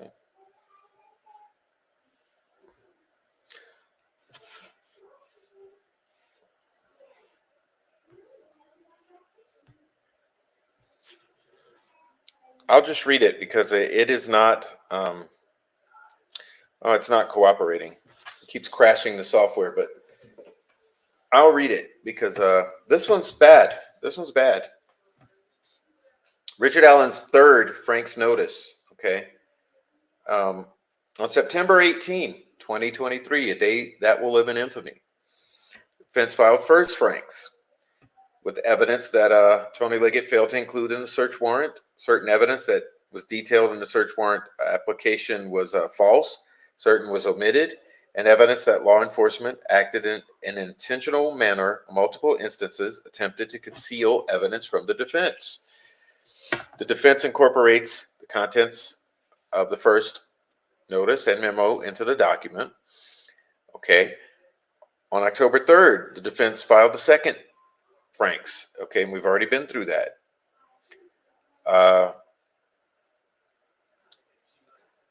On after the Franks 1 and 2 were filed, the defense received geofencing evidence. Okay, the geofencing evidence goes like this. There's evidence of any of the following scenarios: that the persons walking with the phones are witnesses that would have observed the murders as they were taking place, and none of them have identified Richard Allen. B, those persons walking with the phones were witnesses who observed nothing, as the murders did not take place on February 13, but the victims were taken to the crime scene after the search was called off, which we believe. And C, the persons walking with the phones were participants in the murders. So there's your geofencing evidence. Okay, you got 3 phones. Let's review that. Option A, the persons walking with the phones are witnesses that would have observed the murders as they were taking place. Have any of the 3 identified Richard Allen? B, the persons with the phones were witnesses who observed nothing, as the murders did not even take place on February 13 in the afternoon, and the victims were brought back after the search was called off. Or C, the persons with the 3 phones were the murderers. Said geofencing evidence was so important to somebody involved in the investigation that they created a map and plotted the movements of those persons, including the movements that show at least one of those persons within 60 to 100 yards of the crime scene. At the times, the murders would have been committed according to the state's timeline.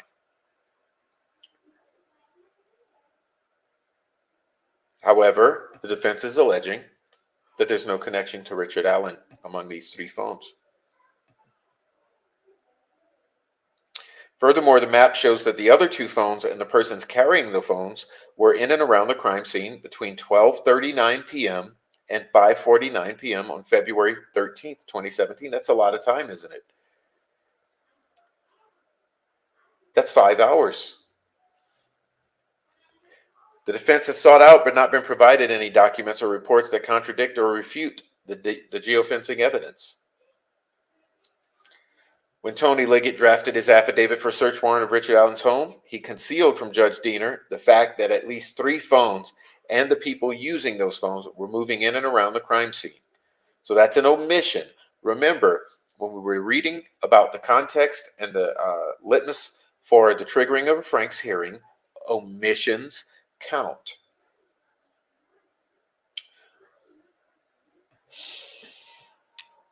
If Tony Liggett had notified Judge Diener that certain people not named Mr. Richard Allen or connected to Richard Allen were moving in and around the crime scene for 5 hours at the time the girls were allegedly dropped off and murdered, according to the state's theory of the case, Judge Diener would have not have signed the affidavit, especially based on the paucity of evidence otherwise contained in the affidavit connecting Richard Allen to the murders. Geofencing information would have provided evidence to Judge Diener that negated Richard Allen's presence at the crime scene.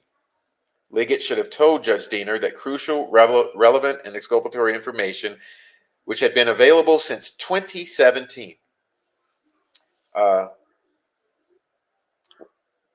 5 years later is when this document was written. Okay.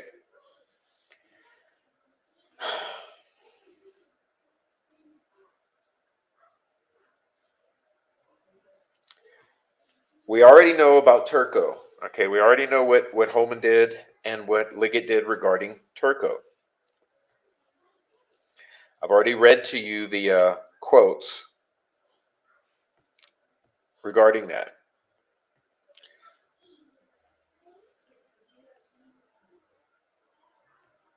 So remember that both Holman and Liggett misrepresented Turco's words to the point of deception.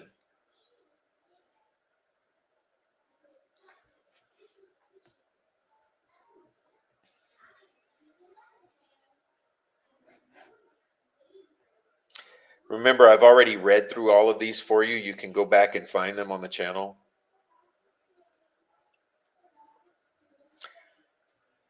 So we have law enforcement repeatedly concealing or attempting to conceal evidence and not telling the truth under oath. Okay. In section 3 of the September 18th Frank's, the 136 pages of Frank's memorandum, the defense provided irrefutable evidence that Liggett provided false information in his affidavit concerning the words of Sarah Carbo. We haven't discussed that yet, have we? Sarah Carbo spoke face-to-face with Tony Liggett in 2017 when describing the man she saw on the road just before 4 p.m. Liggett told Judge Diener that the man Carbo observed was the same man Betsy Blair observed on the Monon High Bridge approximately 2 hours earlier. Problem was that what Carbo told Liggett in 2017 face-to-face concerning this man's description was not the same as Betsy Blair's description at all. Liggett did not tell the truth about this. He lied. Liggett then misrepresented Carbo's words so that they were consistent with Blair's description. Why would he do that?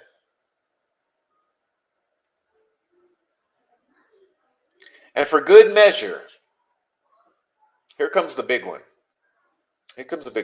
He lied.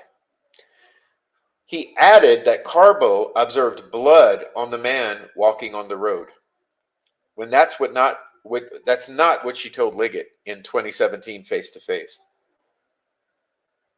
Okay. So he gave a different description of the man in order to make that description match the guy that Betsy Blair described. He then added that he observed that Carbo observed blood on the man.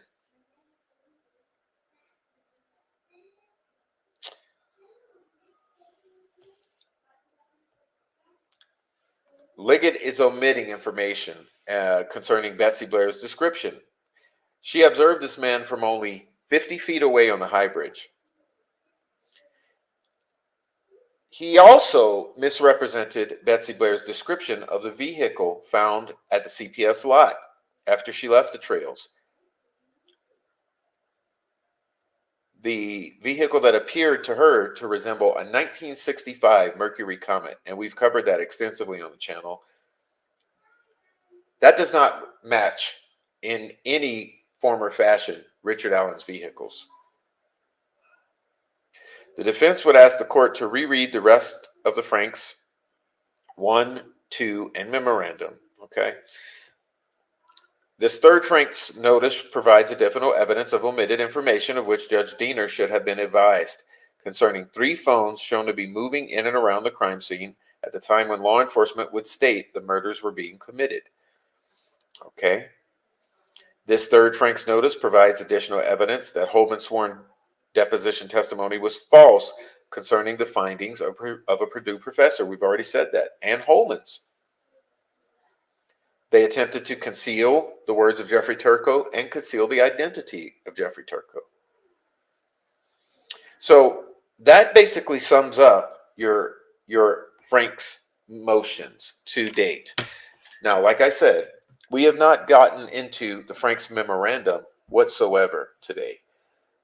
We will be saving that for an episode in the very near future in which we will summarize the Frank's memorandum, the 136 pages, so that you can watch this program as well as that future program.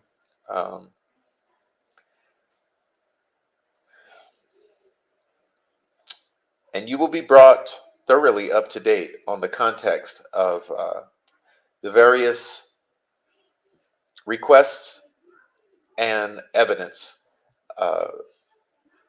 that would or should trigger a Frank's hearing.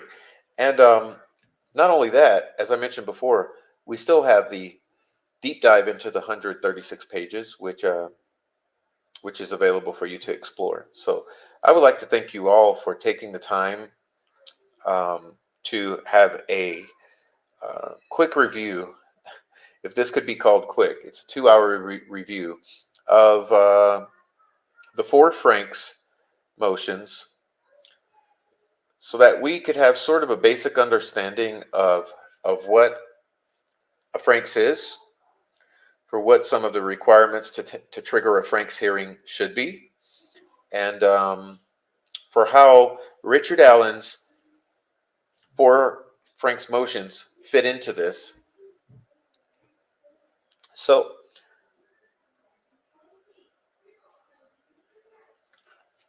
as I've alleged, it's my belief, and it's the belief of many, many people. I think it's pretty much the consensus. I mean, it's basic consensus reality that this judge appears to not be impartial. She appears to be what would the word should be, maybe oh wow, let's look at the chat for the word. What would be the word for this judge in her attitude with the defense? Would it be combative? Let me watch the chat for a minute. What would you classify? I think it'd even be better than me coming up with my opinion. I'd like to look at the chat and see what your impressions are of this judge's attitude with this defense. I mean, not only do I think that she lacks impartiality, I would say combative, but maybe that's not the perfect word. Let's see. I know one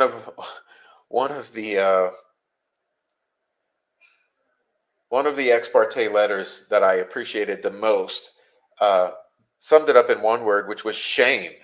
Shame. Hostile. Yes, I think hostile is probably the most perfect word. Hostile. She's hostile. She seems to be very hostile to this defense. She seems to be. What's another one? Let's look at some other ones. Compromised. Yeah. Possibly compromised. Uh, Scornful, vengeful, demeaning, hostile, disdainful, reckless, mean, unfair, biased, I would say. It's clearly biased. Disgraceful, disgusting, belligerent. I would say that's I mean, hey, hostile, combative, belligerent.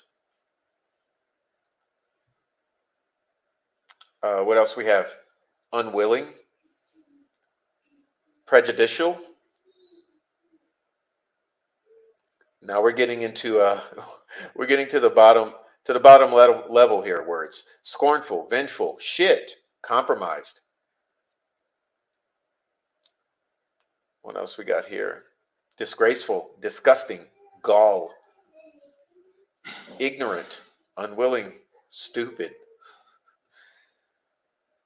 Every term here, I love this one. Every term used is symptomatic of a functional alcoholic. Yeah.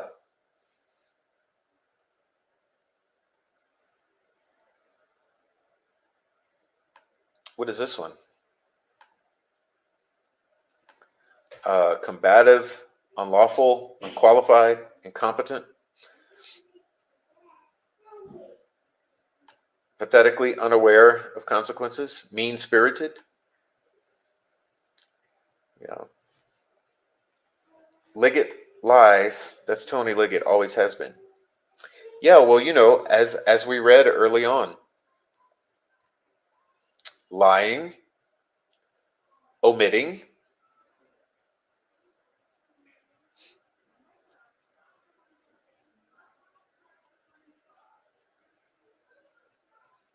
but alcoholic, I mean, that's a good one. That's a good one. Oh, tyrannical. Well, tyrannical is a good one. I would say traitorous. I think we have quite a corrupt. Well, on bottom line, Sandy D. Sandy D. Just hitting it out of the park. I mean, hey, we speak opinions here. We're allowed to say.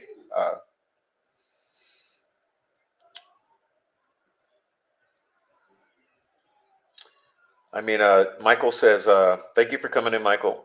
Could reasonably deny a Frank's hearing. As I said above, set aside alleged lies, include the alleged omissions, and maybe there's a probable cause, very, very low standard for a search warrant.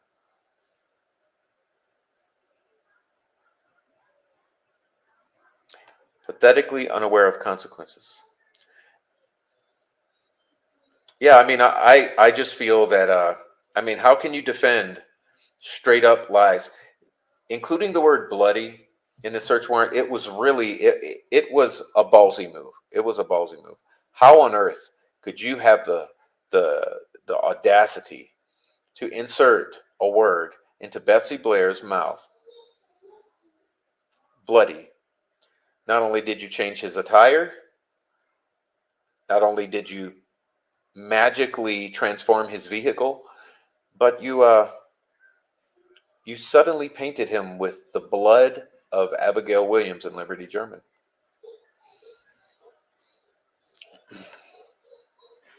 Thank you, Prof, for reading through these important docs tonight.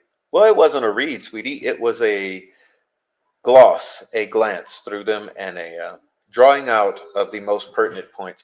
I agree that Judge Gull appears to expect that Richard Allen is guilty because he was arrested. As she read the Franks earlier, Richard Allen might be free.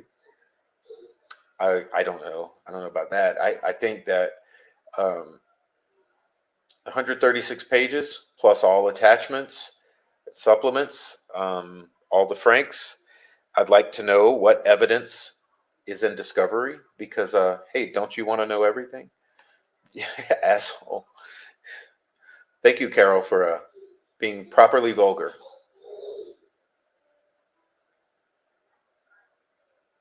Oh, did she? Would you explain that, Mr. Osbrook? I had no idea that. Did she offer them a Frank's hearing? Is that what you're saying? She offered Frank's Scrimmin and Librato a Frank's hearing? I didn't know that. I'm a little out of touch here. Disdain, indifference. I believe Judge Diener also knew there was something wrong when he signed the search warrant and sent Richard Allen to prison. Yes, possibly why he ran for the hills, why he jumped ship, why he bowed out gracefully, possibly why he resigned last month, right? Okay.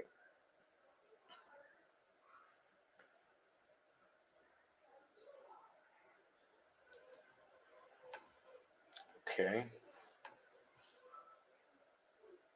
Osbrook. What did Osbrook say? I'll have to catch up with it. Cantankerous. Good one.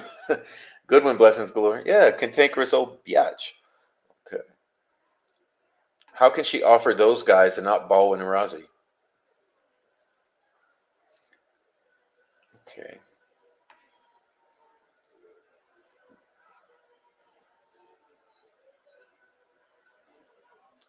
If she wanted a fair trial, we would have one. Could have been tossing Librato and Scrimmin a bone, never imagining a Bad Boys would be back. Bad boys, what you gonna do? What you gonna do when they come for you, Judge Gall? What are you gonna do when they come for you, Tony Liggett, Jerry Holman, Nick McClellan? So confused as to what the F anyone else is possibly confused about. They can read, right? See here. If this is what they think we're conspiracy theorists, I'll be in my bunker. Yeah, man, that's why I say I wear it like a badge. I mean, if this is what a conspiracy theory is, yeah, I'm okay. Sure. Yeah. And they definitely lied about the phone data. Proves it because it's missing anything that should be normal. Yeah, what about the family's phone data that would be necessary for tying down a timeline? It was confirmation, B. Jones. Every Franks after that has been more and more confirmation. Everything we've been saying for so many years. Exactly. What about the timeline? What about the phone magically turning off or disappearing at 5:44 p.m. until 11 hours later at 4:30 in the morning?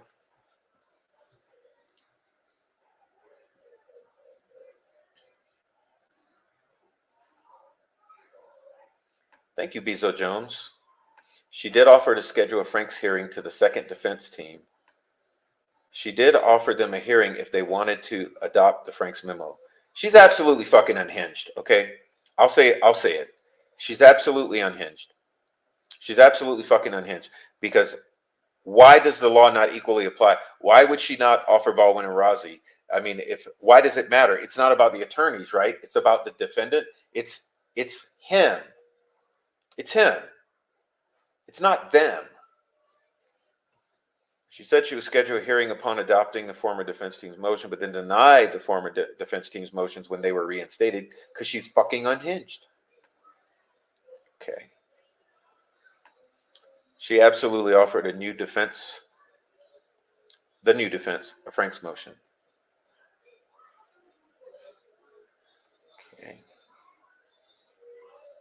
Sad but true, says Digital.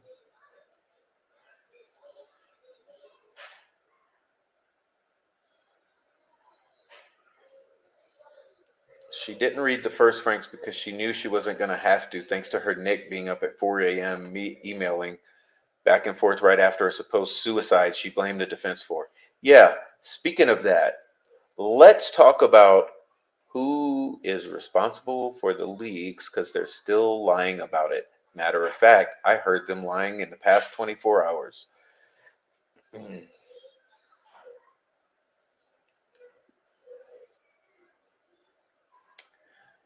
It would seem like, or I would like to see Gull, Holman, and Liggett and others who helped hide evidence cuffed and stuffed in solitary prison cells.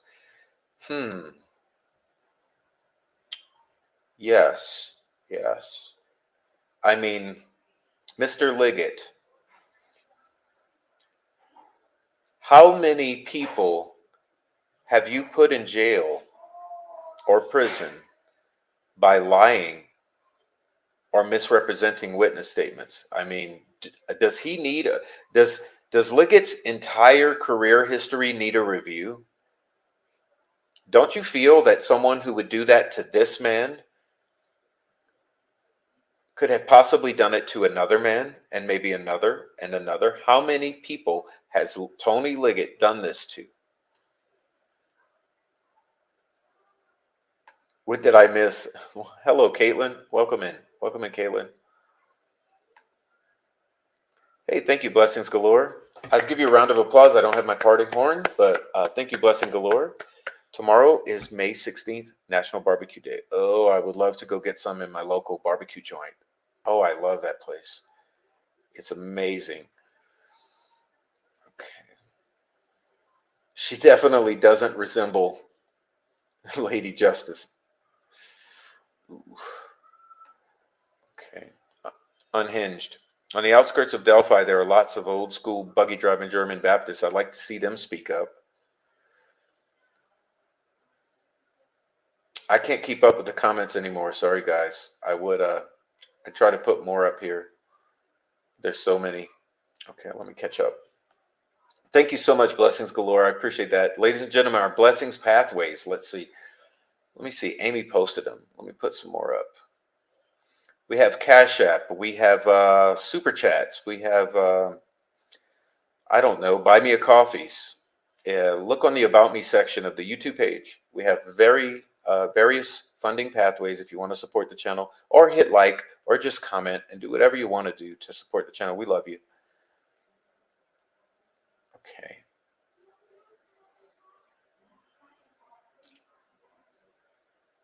Okay, I'm trying to catch up here. She doesn't resemble Lady Justice, though. No.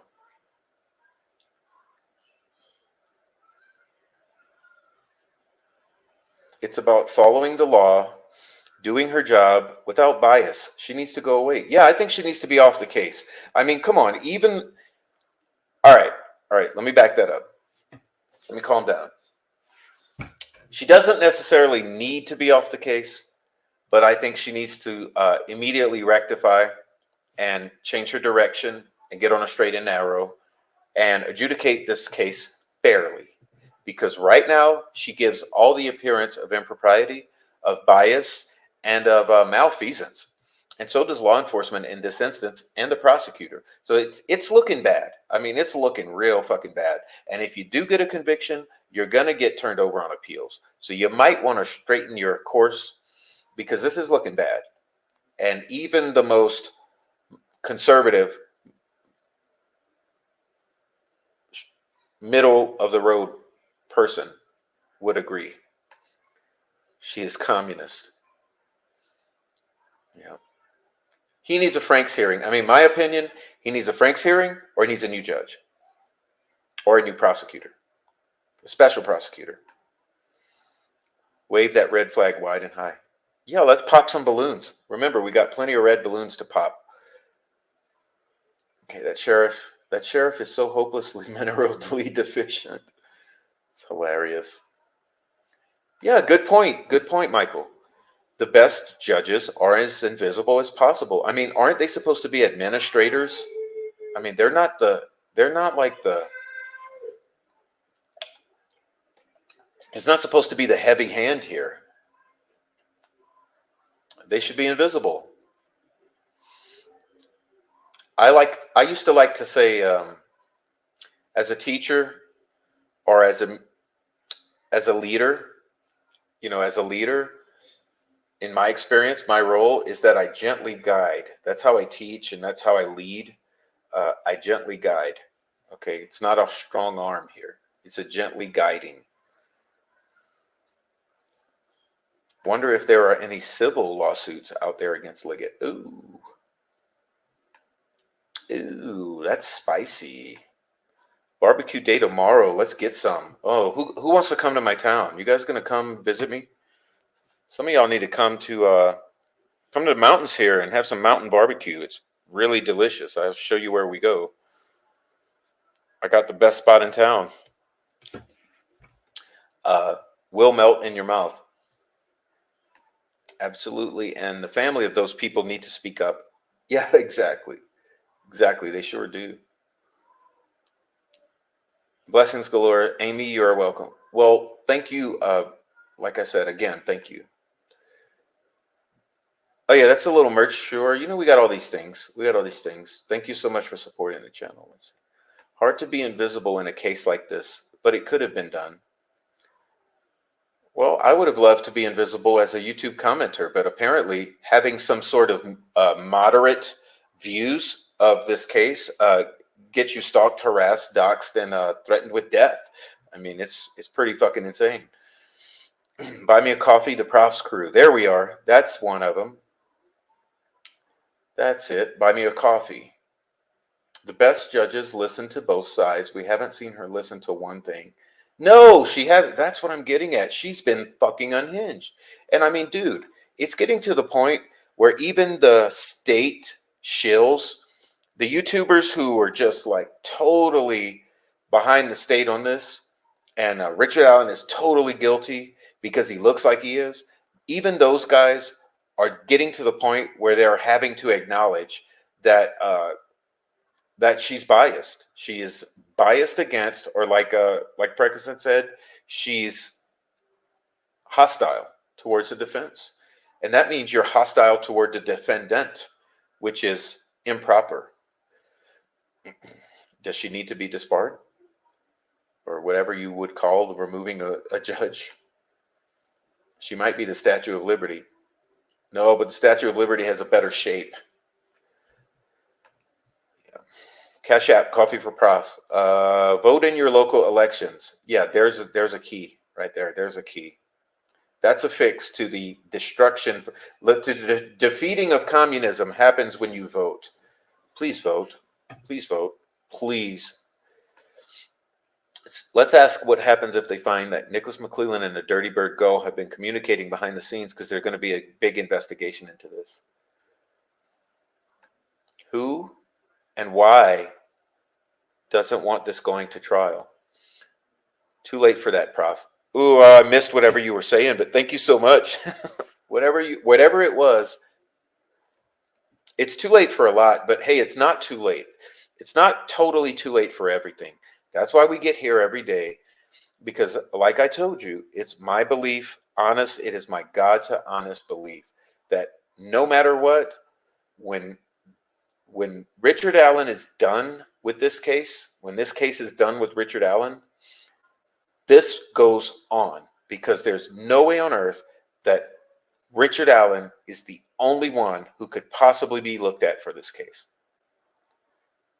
No way he could possibly do it himself, in my mind. How do you move those girls? Where were those girls? Where were those girls when Richard Allen was home? If Richard Allen left the trails and went home, those girls were not there. That girl's phone was not there. Is this adding up yet?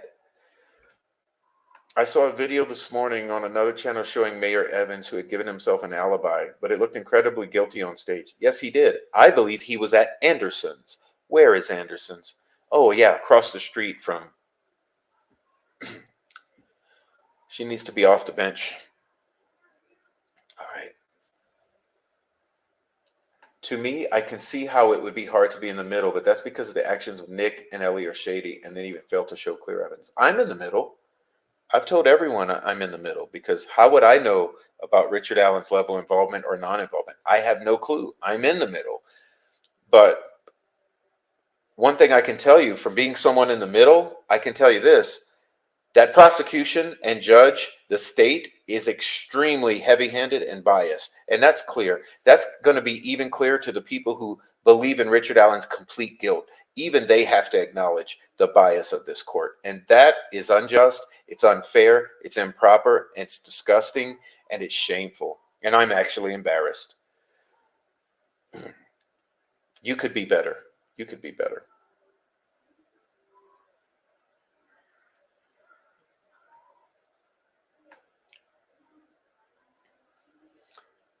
Makes me wonder why Diener is being investigated.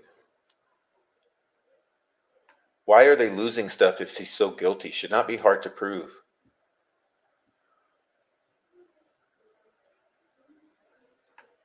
I still don't think Evans can prove he was at a meeting that morning. Was he ever found? No, but was he at Anderson's? Can anyone prove that he was at Anderson's that day? Tammy Martin, thank you, Tammy Martin, for the encouraging word and super chat. Thank you so much. That's beautiful. Thank you. Thanks for fighting for justice. Well, you are as well. Thank you so much for that. That's why Lady Liberty is blindfolded. Exactly. Justice is always blindfolded and holds scales because there's not a heavy hand on either side of that scale, except when it comes to Indiana and Carroll County.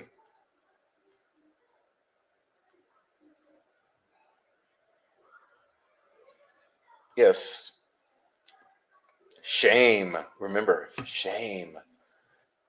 I wish whoever wrote that would write another letter or come join our channel.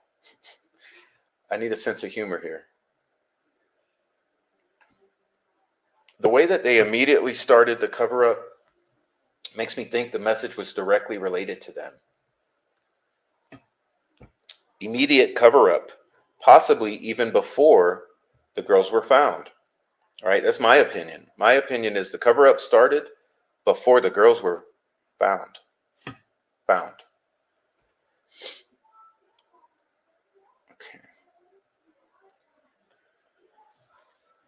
Yeah, Flores stands out the way they shelved it, and the way that they destroyed evidence, and the way that they hid, and the way that they're still hiding the 911 calls at the cost of 6 figures. Okay. Liggett cost me years just to be found not guilty in a jury trial after 12 minutes of deliberations. Wow. Yeah, shame, Carroll County, shame.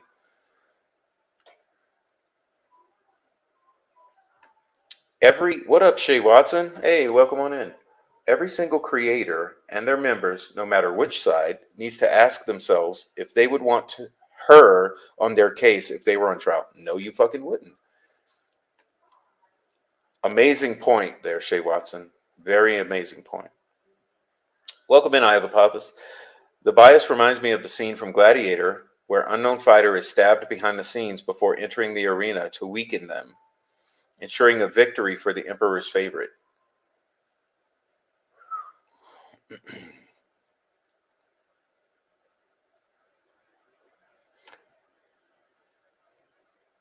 If Nick was a good guy, he would have released Richard Allen and arrested Elvis Fields and started interrogations and search warrants. Yeah, I mean, they would at least have interrogated Elvis Fields and his sisters extensively and possibly written a search warrant for that. Tony Liggett, why didn't you falsify facts on a search warrant for Elvis Fields? I don't think it's possible for her to turn it around. She's going to have to get gone. She's too far gone. Can't trust her. No. How mad is the family that they can't grift off this case anymore? And how quickly do you think they will start grifting again? Either way it goes. I don't know. I mean, I'm sure they're waiting for movie and book deals. Shane Evans looked like he was going to shit and vomit simultaneously. Yes, he did. Yes, he did. He was going to sham it. Is that what we call it?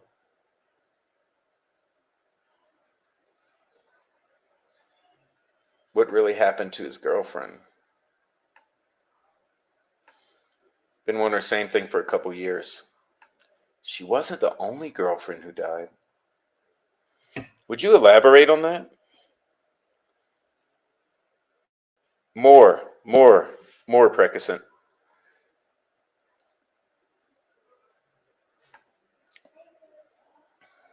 Tammy Martin, yes, he did. Well, let's see what Tammy said. Oh, about him shit and vomiting. And Sally's beautiful ex-girlfriend with 3 children is no longer alive. Another one to add to the legal pad size of paper of people who've been unalived, possibly.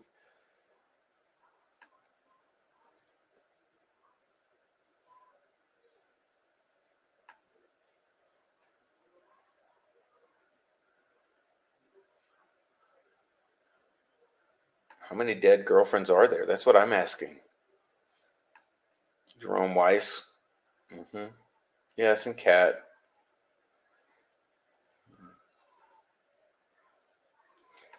Yeah, Jerome Weiss, Cat Cole was shot and died. Yeah, and he got away with it. Shane Evans' girlfriend allegedly committed suicide. Allegedly.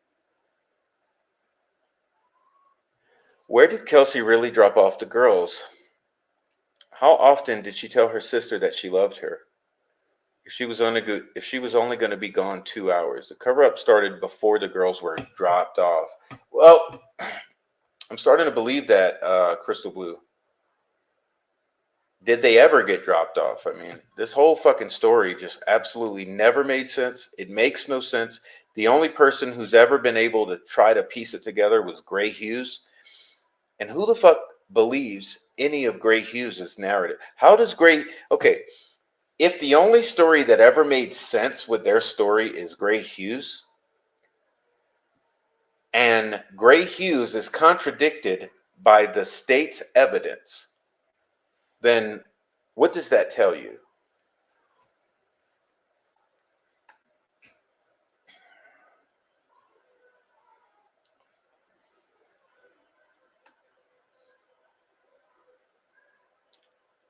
Libby was the victim and we're now stars.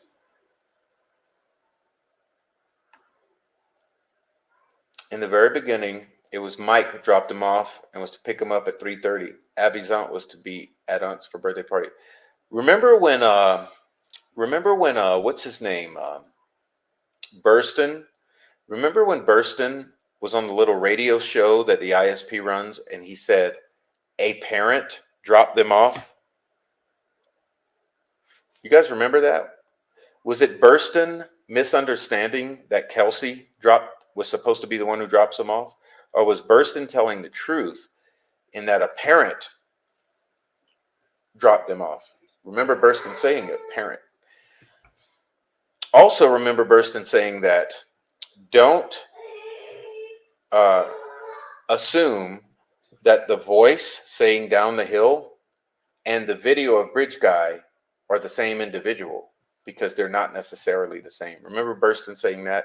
Burston's interview at that radio show was very interesting. Very, very, very, very interesting.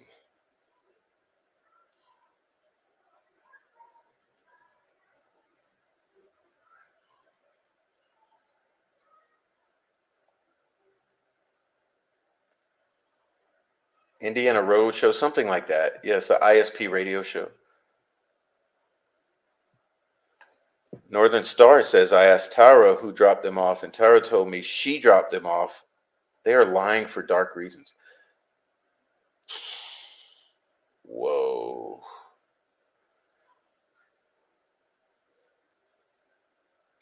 Mike Patty states in a news interview that the girls went out in the morning.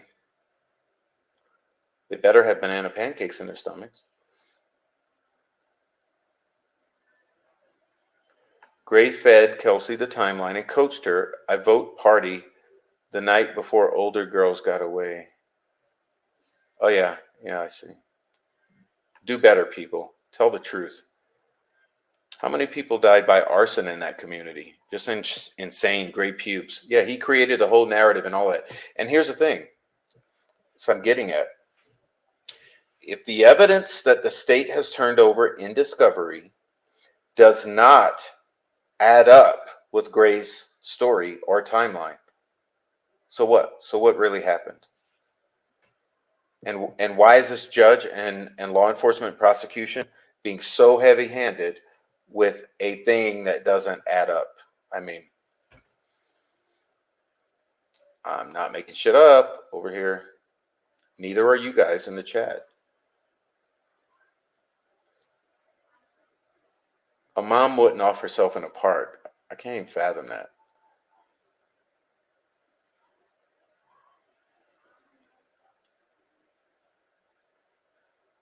Okay.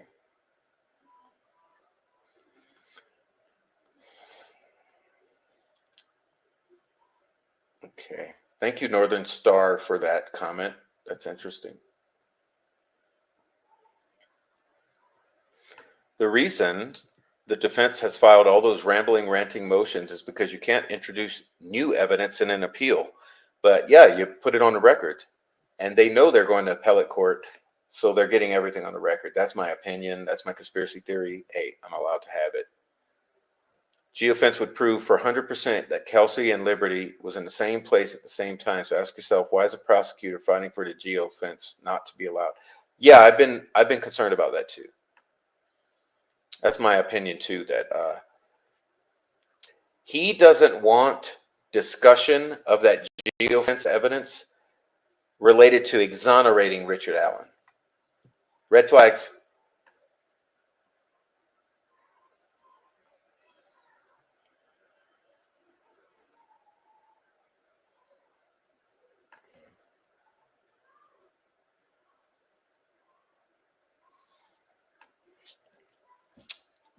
Wasn't it wife Lilith when she put out a short a while back showing the marathon receipt, mentioned that it was Mike Patty that dropped them off there and they walked back the way back to the park? I don't know.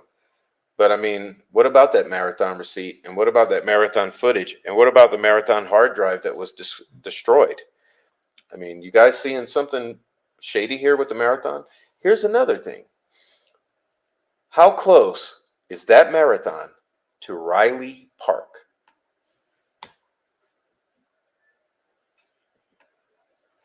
The Patties knew some group was targeting Derek weeks prior.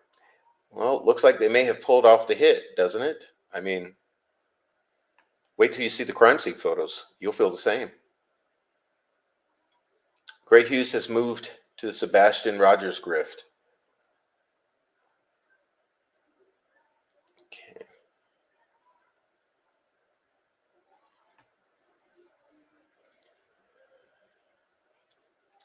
Gray helped create the timeline.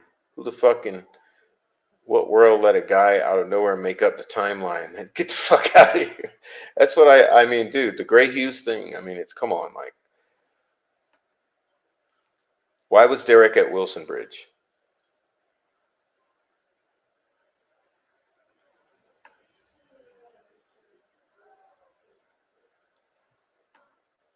I've never seen a case where the prosecution is fighting the defense to this degree and the judge.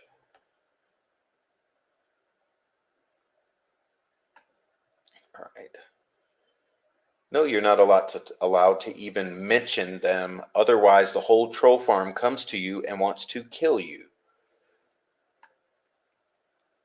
Why would you hide everything about that family?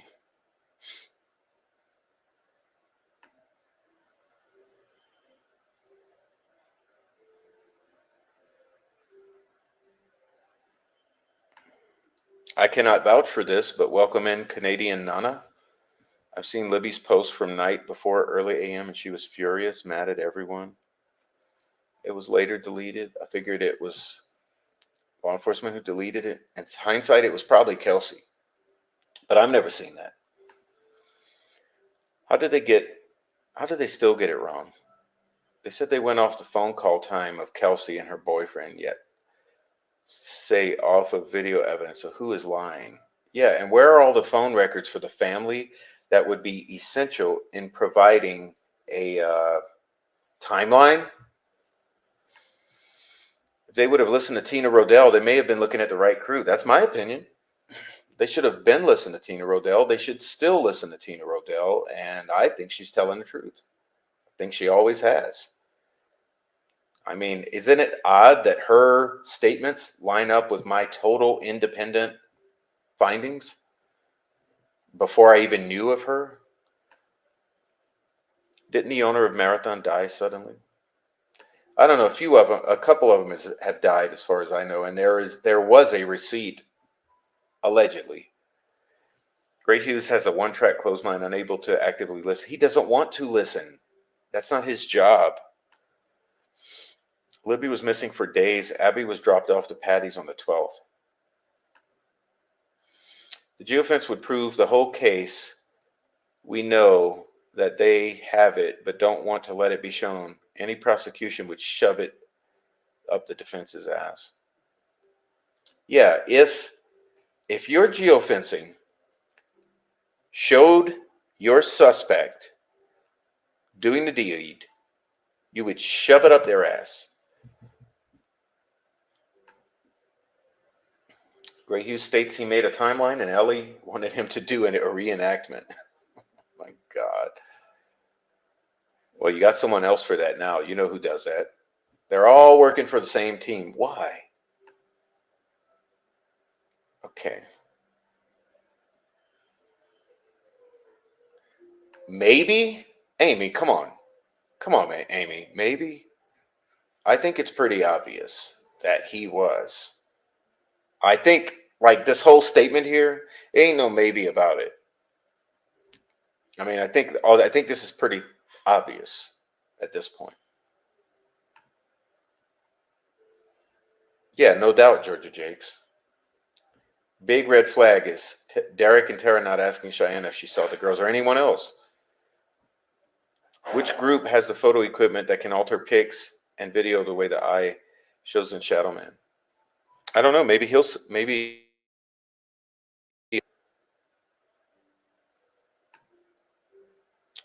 motherfuckers that Derek fucked over got their girls all right. Becky wasn't wrong.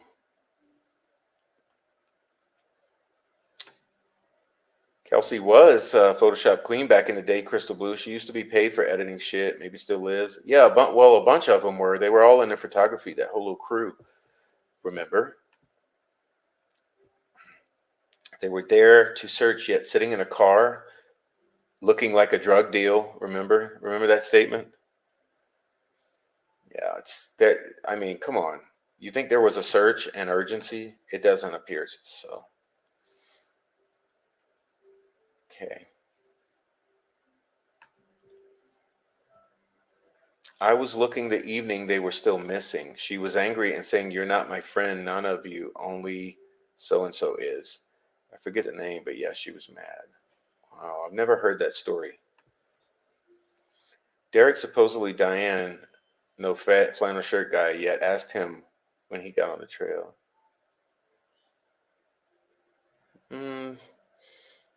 Derek didn't know. Oh, that's what you're saying? Yeah, your autocorrect got me all twisted up.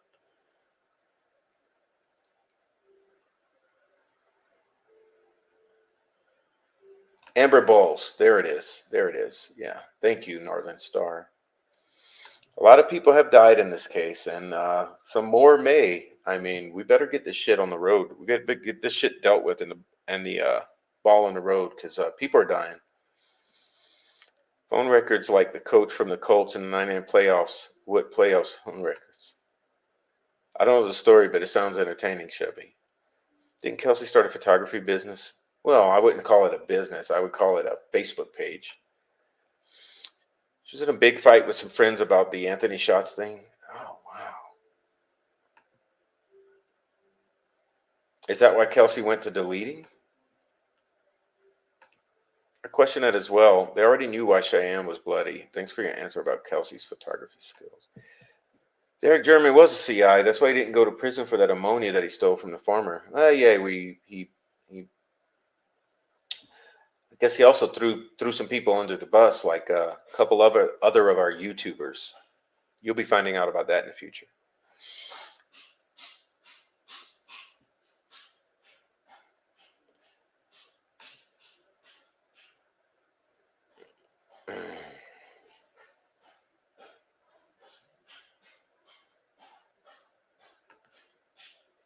Derek didn't know. Gabe Ellis was there, Cheyenne's step-uncle. Quit following the case for a while because of the circus of trolls. Huh. Something we know about. I like to watch Prof on TV because people can freely talk here, followed by Raffy's.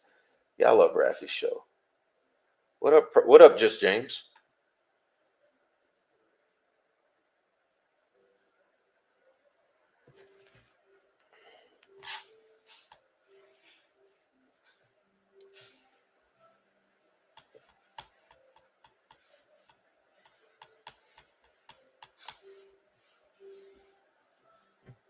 Okay.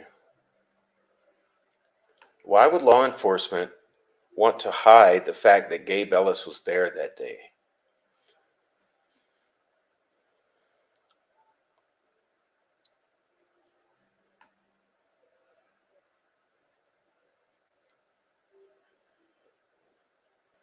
You guys, I got a couple. I got a couple guys.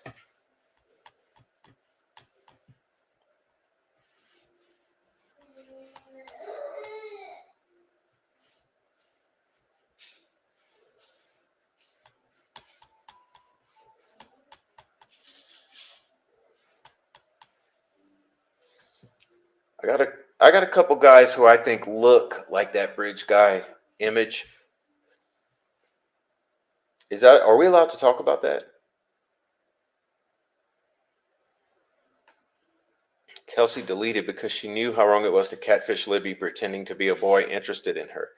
Yeah, but she did it all the time, remember? We got those quotes.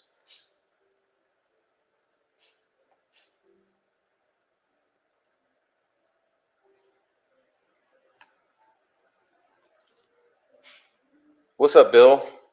What's up, Bill?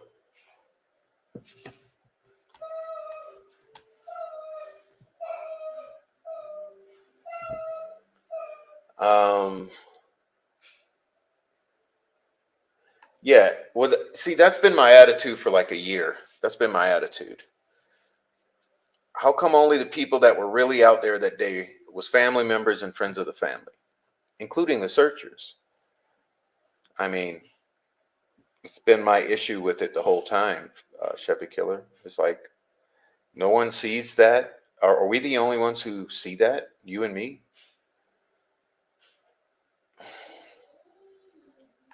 Chadwell was into Photoshop as well, another wild card who happened to have mutual friends with the girls.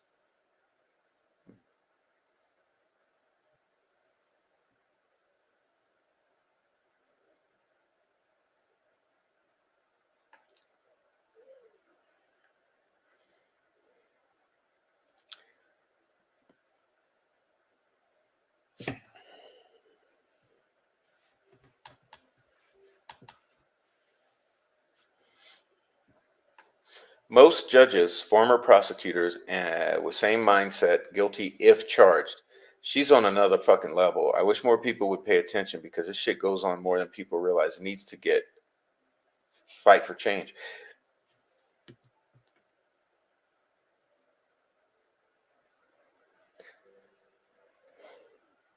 I just wonder if Liggett was willing to lie and misrepresent on a PCA for Richard Allen, who else has he been willing to lie and misrepresent on a PCA? How many people are in jail or in prison for for Tony Liggett's lying and misrepresenting?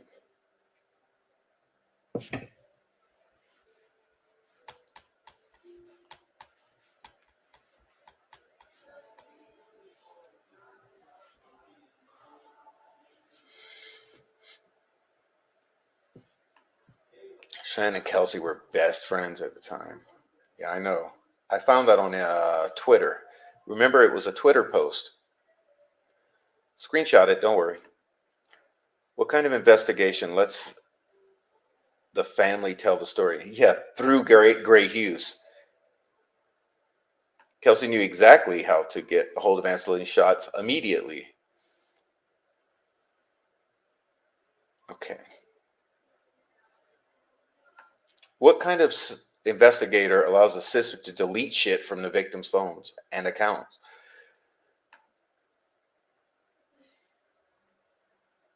I never saw Garrett say he met Libby through Michaela. I never saw. You'll have to point out, you'll have to email me the exact video because I watched all that Open Secrets. I kind of don't remember that part.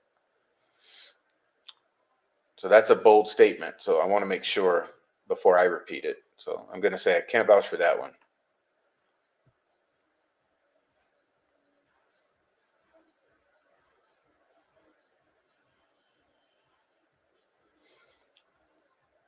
All right.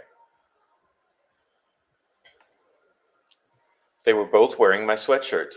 Remember the huge deal. She made such a huge deal over those sweatshirts to explain why they were in her clothing. I don't know, it's weird. Betsy Blair saw two teen girls in gray sweatshirts only. Yes. And she doesn't declare that she absolutely knows it was Abby and Libby. She saw two girls that could have been or may have been Abby and Libby, but may have not been. If there are 153 people in chat and 67 likes. Oh, please hit the like. Please hit the like button while you are here.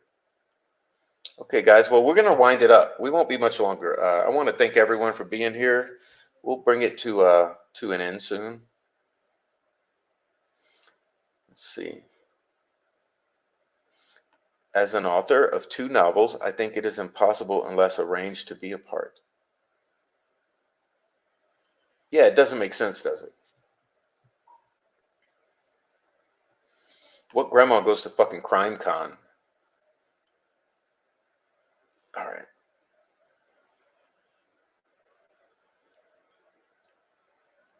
What kind of investigator lies about professor?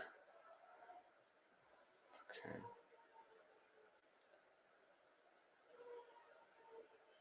The Carroll County Sheriff's Department will lie about anything.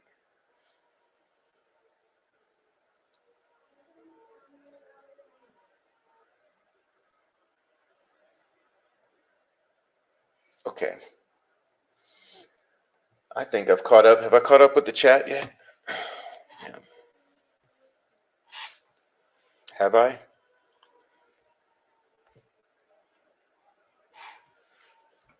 Let's see. I'm getting closer, maybe. Okay.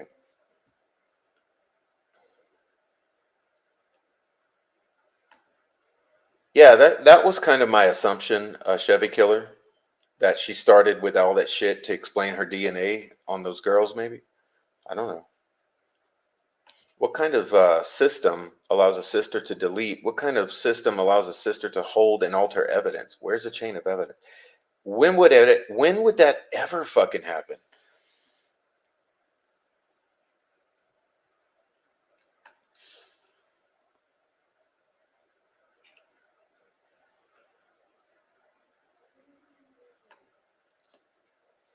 Yeah, Eye of Prophet says the sweatshirt story was because Betsy Blair saw Bree and Kelsey, not Abby and Libby. And I think it's highly likely.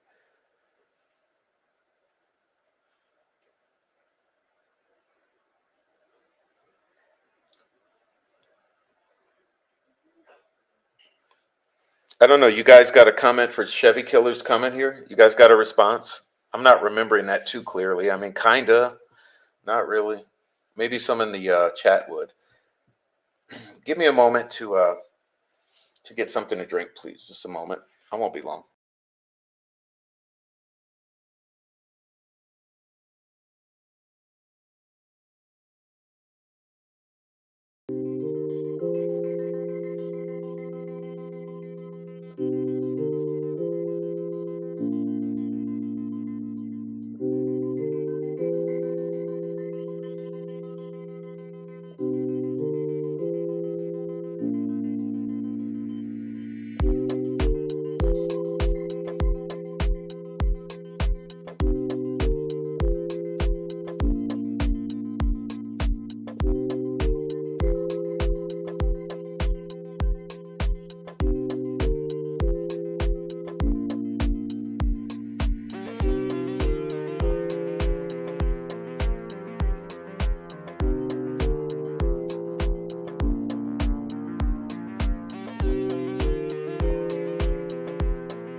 guys.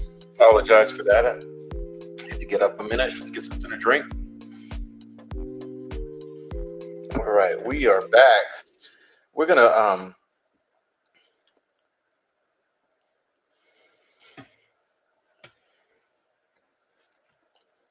right, we're gonna get started. Let's see what we got here. I'm gonna start winding it down, but let me see see what we got here. Where did I leave off?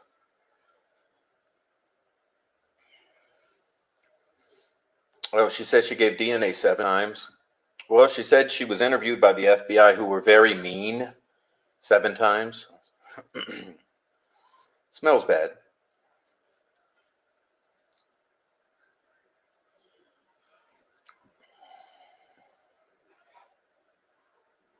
Since you can lie, cheat, steal,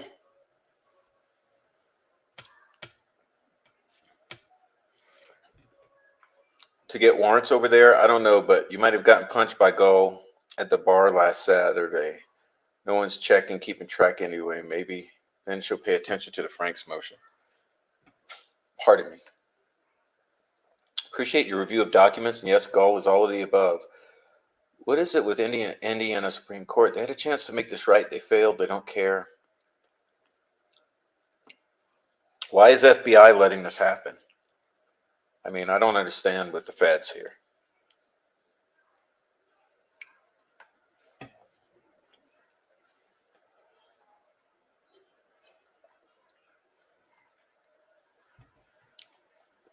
Oh, whatever happened to cigarette Riley mentioned?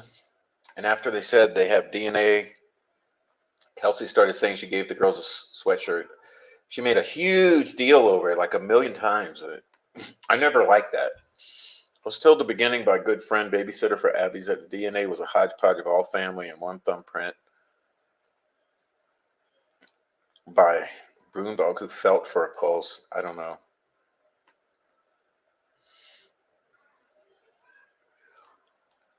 The only thing that stays the same is that every story changes. There you go. There you go. Georgia Jakes. Superstar. Superstar comment here. All right.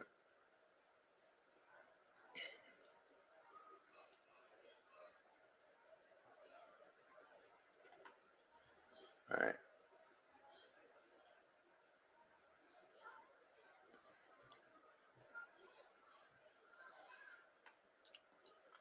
99.9% positive that Kelsey's DNA was found at the crime scene. Remember the story of Becky Patty washing Abby's clothes the night before? So her clothes would have anyone in the whole fucking family's DNA, including Cody's.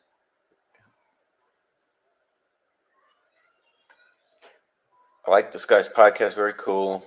Lets people say what they want without screaming at them or calling them dumb. No, unless you're troll farm, then I'll scream at you. So-called stories from the beginning should have been taking more attention. Tina Rodell and the Kokomo crew. Good night, Frenchie. See you later. I think they were deceased the evening, late morning. Google how long it takes for a human body to reach a temperature that wouldn't be seen on a thermal camera on a usually warm day. Hey, Connie McGregor, good one. We've been saying that same thing on that point.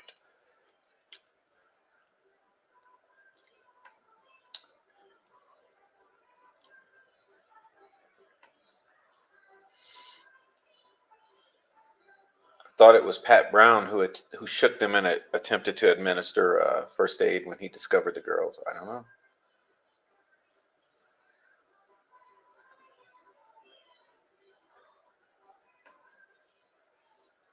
How many people carry 2 extra sweatshirts in their car, or 20 in their trunk? Or yeah, the whole story always bothered the shit out of me.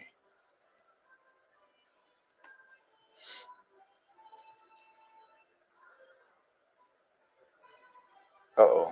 I kind of lost track of where I was. Let's see.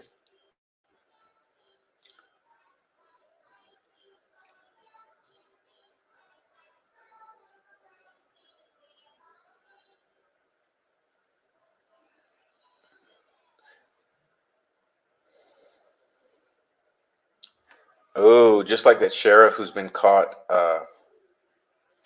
spending all that money. Yeah. He's in big trouble. He's in big trouble.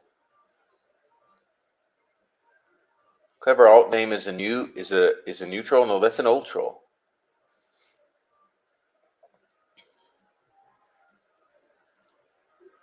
It was Dave Brownbow who felt for a pulse. I was told he is Derek's daughter's Glenna step grandpa. All these stories are so fucking suspect.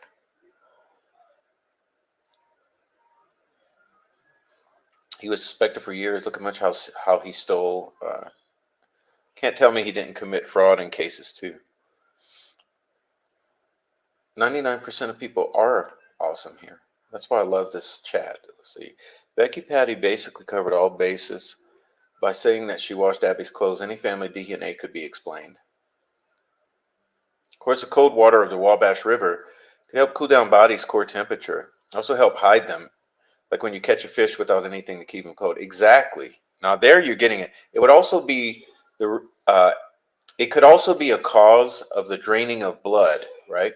So if the girls are relatively bloodless, them being in the water for an extended period could be the reason that they are somewhat bloodless and also cooled down.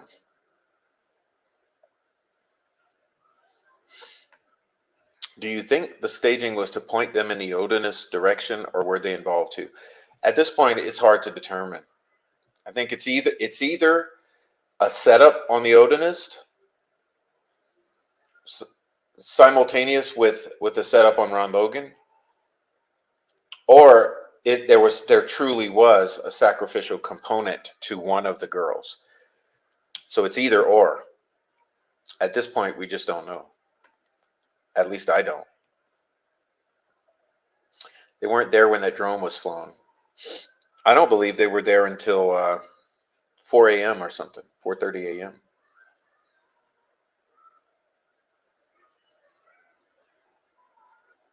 Phone ping later to imply some life within Abby still. She represented the Norse goddess Hel to killers. Part dead, part alive. Faster than Valkyries. Hence, Chicken Wing posted a taunt to them. Sweatshirt cipher. They'll investigate it when they lose money, but who cares about life and liberty?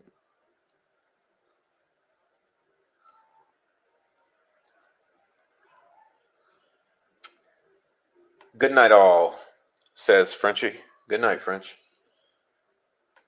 Done to protect the previous night's negligence after learning the girls snuck out? I don't know. Absolutely, they definitely had Kelsey's DNA at the crime scene, and Mama Becky Patty had to cover up for them. I don't know. So why do they seem to make a big deal about animal DNA? They sure do. The troll farm especially. Troll farm especially makes a huge deal about alleging some kind of pet DNA or fur or hairs. Kelsey has covered potential DNA and digital forensic questions before they've even asked throughout this whole fucking case. Yeah, that's why everyone is so creeped out and suspicious of her, because she's constantly inconsistent, constantly suspicious, and has done a whole bunch of stuff that just doesn't make sense. And it goes along with the whole family and troll farm. First time I heard about sweatshirts, Prof made a crack about Kelsey driving around with a carload of sweatshirts. The big deal she had to make about it. Libby had a new puppy, Abby had a new cat, so they act like important other DNA. Pat Brown said he accidentally touched them, and that would explain his DNA. It's all a bunch of bullshit, Delphi. I've said that before. The whole Delphi case can be summed up in one word. Bullshit. How does a sweatshirt that fits Abby, nearly perfect, even begin to fit around Kelsey's? Touche. Good point. At first, Abby had her own jacket and Libby wouldn't take one. And later, Kelsey gave them both one and blah, blah, blah, blah, blah, blah. Thanks for finding the video with Garrett saying that about Libby. I'd love to watch it again and nail it down. Even horse DNA wouldn't help anything. Being left in the wood didn't help either. But why they've acted like it's important, like they suspect something. Well, that's the troll farm.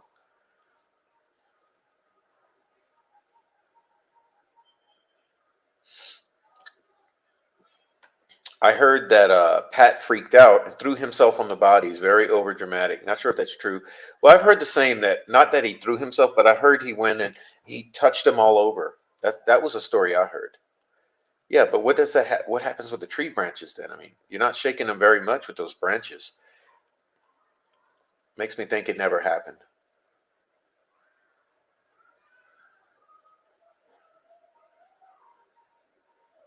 Becky once asked if one could get arrested on DNA alone.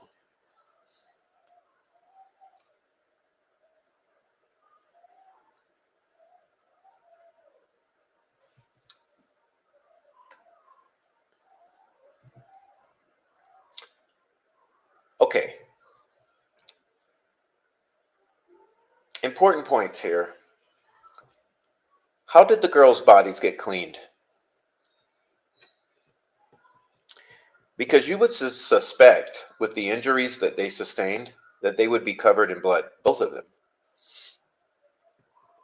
I mean, this is the most real talk we can get into this case. So let's just shut it down right now. Let's stop everything and let's address this, because this is a concern that continuously we revolve back to. How do these girls' bodies, which should have been covered in blood, end up being nearly perfectly cleaned? Not only that, how does Abby become clothed and no touch DNA? What about the sticks? How are these girls moved, staged? One is robed, and then sticks are placed on top of them, and there's no touch DNA. Sticks, I mean sticks especially. Hello, sticks have a rough texture. You know, sticks have a rough texture. If you just grab a stick or you pull a stick or you touch a stick, it's got a rough, coarse texture. The sticks are going to pull the skin cells off of your body. It just, none of it makes sense.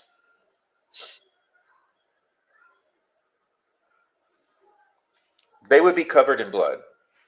They would have to be cleaned. One of them has to be dressed. They have to be moved, placed where they are. The phone and the shoe placed under Abby. All of the sticks, many sticks, placed on both girls. You get out of there, you leave no trace. I just still, it doesn't compute. It's cognitive dissonance. It just doesn't compute.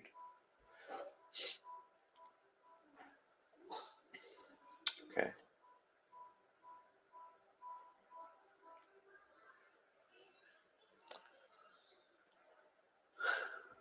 Libby was mutilated worse to throw off the investigation from family who would mutilate their own flesh and blood. She was, and I can't explain it. It's a full-on red herring. The pick video, the Odin angle, the catfish Anthony shots, I don't know. Just nothing makes sense whatsoever. I mean, that's what I said, this entire case. I hate to be so crude, but it's BS. Okay. I'm going to try to catch up so we can wind this down for tonight.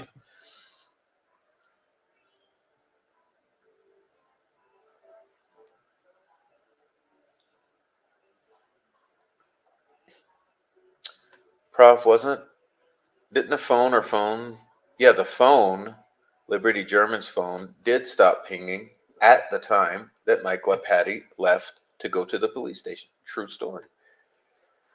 Could rival gang making it look like Holder and friends, but why would he have been there? And also, he's taunted about this case since the beginning. Well, possibly. We don't really know that, though.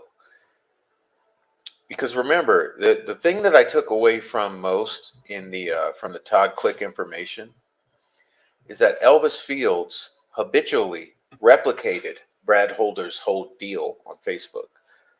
So could it be Elvis Fields, yes, but Brad Holder, no? One crazy, dumb, sus story followed by someone else defending it with either dumb or more sus ass ignorance. It's beyond obvious. This thing makes no sense at all. It's cognitive dissonance. It's why people are so insane. Why are people so insane around this case that they want to destroy us? Honestly, I would believe that the attention being directed to Ron Logan, Rick Allen, and Holder and Westfield could all have been a setup to get Ellie looking in other directions. Someone capable. That's what I'm saying. In one version, Kelsey had half a dozen sweatshirts in her back seat. In another, Kelsey had lent the girls her shirts and didn't have one for herself, which was a lie to cover up Betsy Blair seeing her and Bree.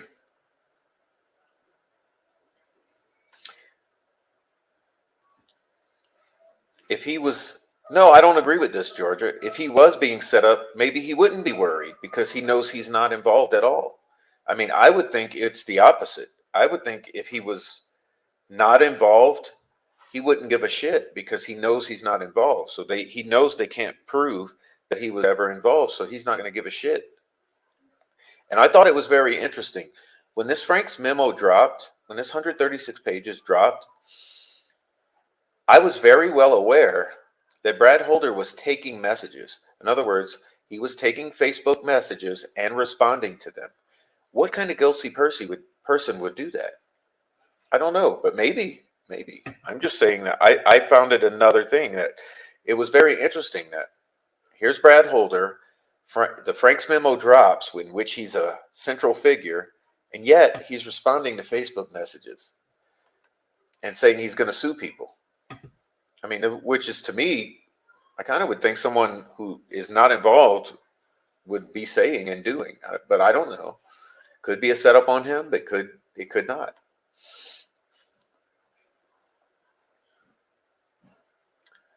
Open Secret says she made videos out of only a small amount of the footage she has. That's a fact.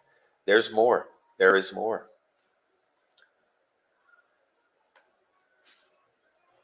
Abby had that jacket on the day before. Horse DNA, it could be because they used one of Ron's. Okay, my theory has always been this. If Garrett Kurtz was involved, Garrett Kurtz worked those horses. He knew those horses. Garrett Kurtz could have used the horse to move the bodies if they moved the bodies by placing them on the horse. I don't know. Do you?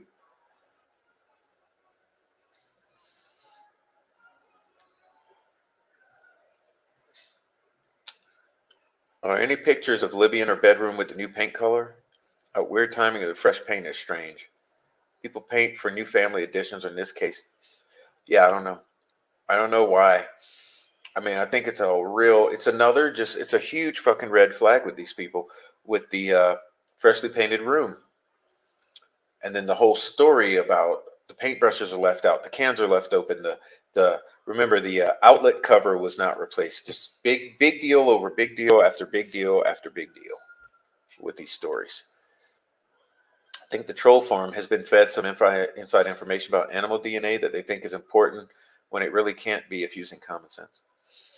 Yeah, well, they're saying all kind of shit about animal hair, but everything they've ever said has been wrong. It's so hilarious. It's so hilarious with these people. Troll farm.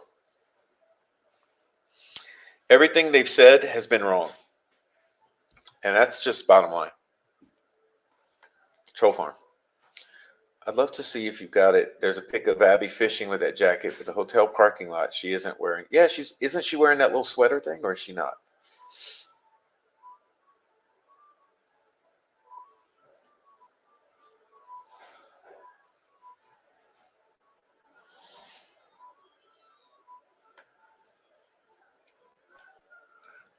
Yeah, there's all the crazy ass stories. Like I said, that's what people wonder why. Why do people attack Kelsey? Because she's never made fucking sense and never been consistent in 7 years telling stories. And I'm not trying to be mean here. It's just, isn't it? I mean, isn't it odd? I mean, people have. It's just so odd with these stories. Remember the man who discovered the body said there were two deer? Yes. Odin's sacrifices and painting always show deer. Yes. It's a whole thing with deer. And there's a whole thing with sacrifices where animals can replace humans and humans can replace animals. It's a thing. And we read some of that on some previous episodes.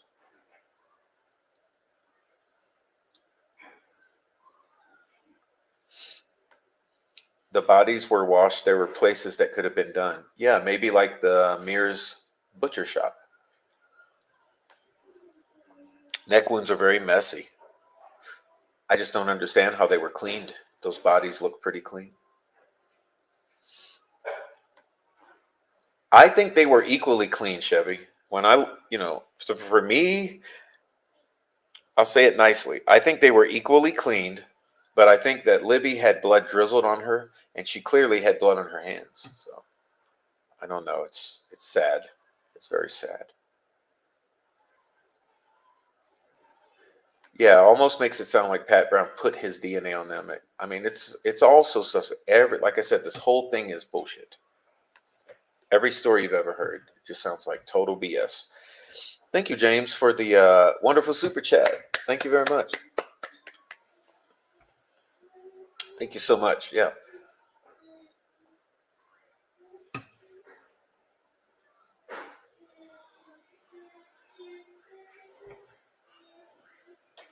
All right.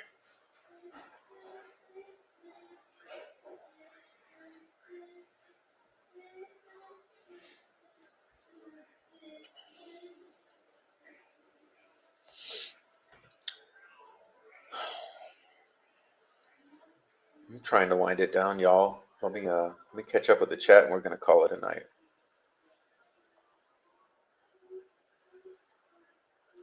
Yeah, I would agree. I would agree with this, Chevy. They're left very differently. One is left clothed. The other is left brutally, and that's just a fact.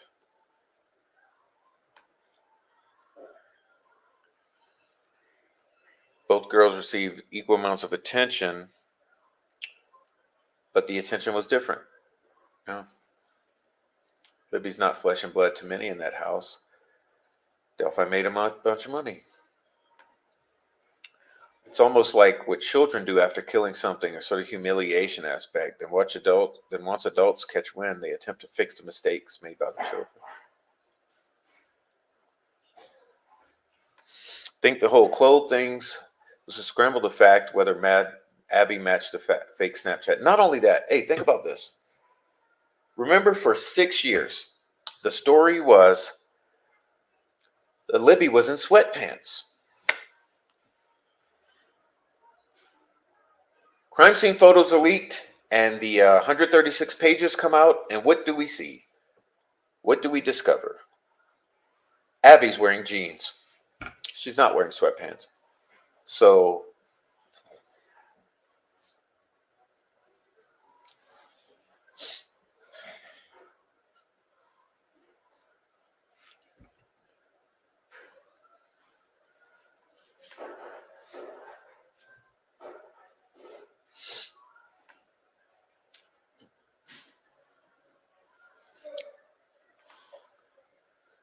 pre-planning in 2 locations, blood drained prior to staging, bodies cleaned and dressed prior to staging, several individuals to deliver bodies. Yeah, I mean, that's why I'm just thinking there's no way Richard Allen did this. And if he was involved in any way, there's absolutely no way he did it alone. How are you going to move those bodies? How are you going to do all of that and move the bodies and leave them how you left them and blah, blah, blah, blah, blah. Nothing makes sense.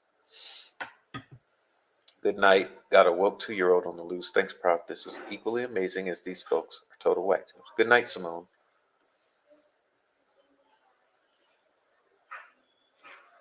All right. All right. It looks like it was personal towards one girl and the other a victim of circumstance. That's what it looks like. That's the appearance. And Liberty was the one who was brutalized. Yeah. But they're both murdered, so you can't really say there's less murder than another murder. They're both murdered. The emboldened narcissistic nightmare personality of emboldened delusional odinist. Maybe. Maybe. Or made to look like it.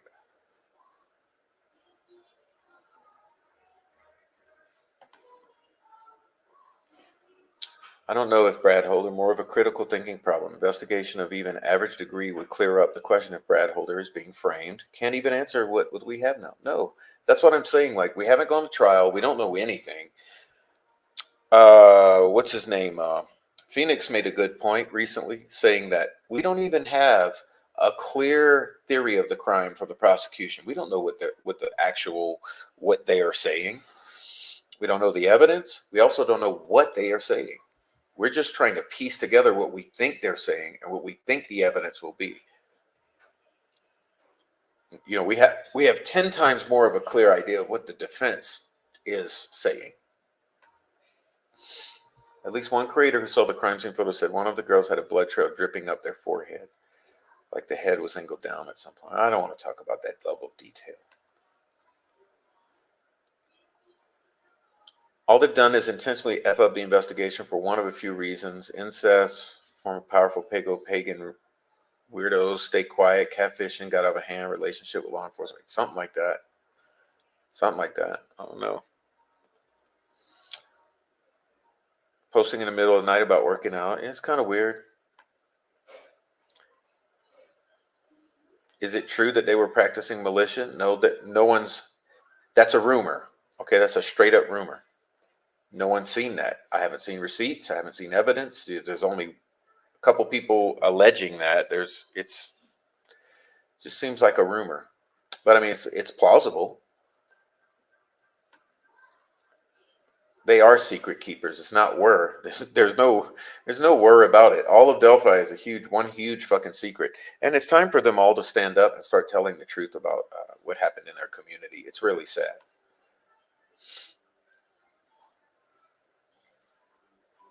Kelsey and the maniacal laughing at the shack comment about at the Blue Nose. Yeah, maniacal laughing about the shack. What does she know about the shack? And also, what did Cody Patty and Kyle Smith and who else? All the people who mentioned shack cabin. Like, what do they know about that? Okay. The room was painted.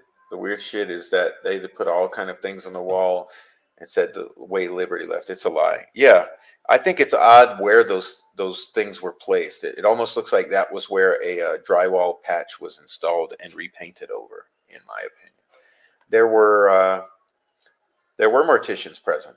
I believe that's my. I believe you had a Cheyenne and Levi Holder. Uh,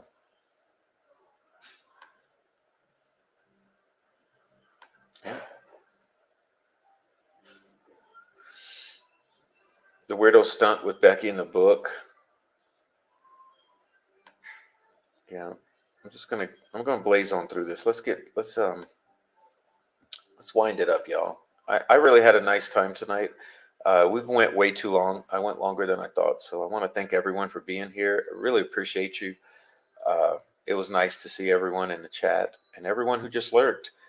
Please join the chat and say good night and hit the thumbs up. We'll see you next time. We'll be getting into the Frank's memorandum again and again. She wasn't, a family lied and they let it go out to national public that a missing child was wearing something she wasn't. Yes, and for like this is what I'm also saying. For 6 years, they told the story that Libby had on sweatpants. And now the story magically transforms into Libby had on jeans, and that's what's on Abby. I don't know. It just don't make any sense. Good night, Tammy Martin. Good night. Good night. Tammy Martin says good night. Okay. Makes no sense. Libby weighed more than Richard Allen. Yeah, 200 pounds. I mean, I'm not going to go around acting like a complete moron so I don't hurt someone's feeling. None of it makes sense. Where's the other sweatshirt? Yeah, what's about the shoes? What about all the clothing?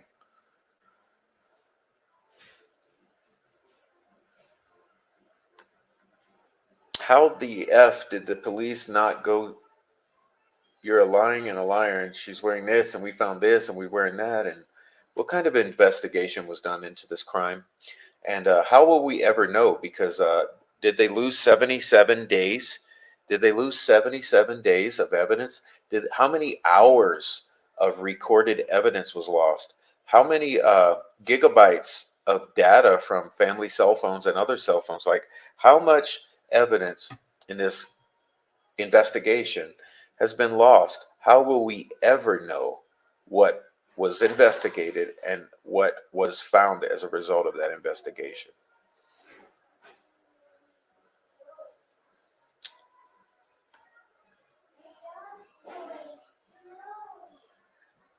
It's like I said, this whole case can be summed up in one word, and it's BS, and it's unfortunate.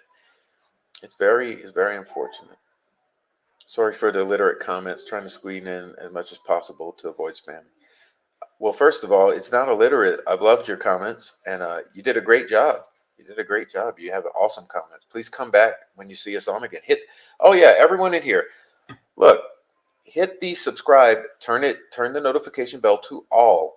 I noticed in my analytics, only a small percentage of you are subscribed with the notification bell to on. So hit those notifications to on, and you'll be notified when we come on live or upload a new video. And that will be nice to have you back, because it's people like Connie who I enjoy coming and leaving nice comments that are thought provoking.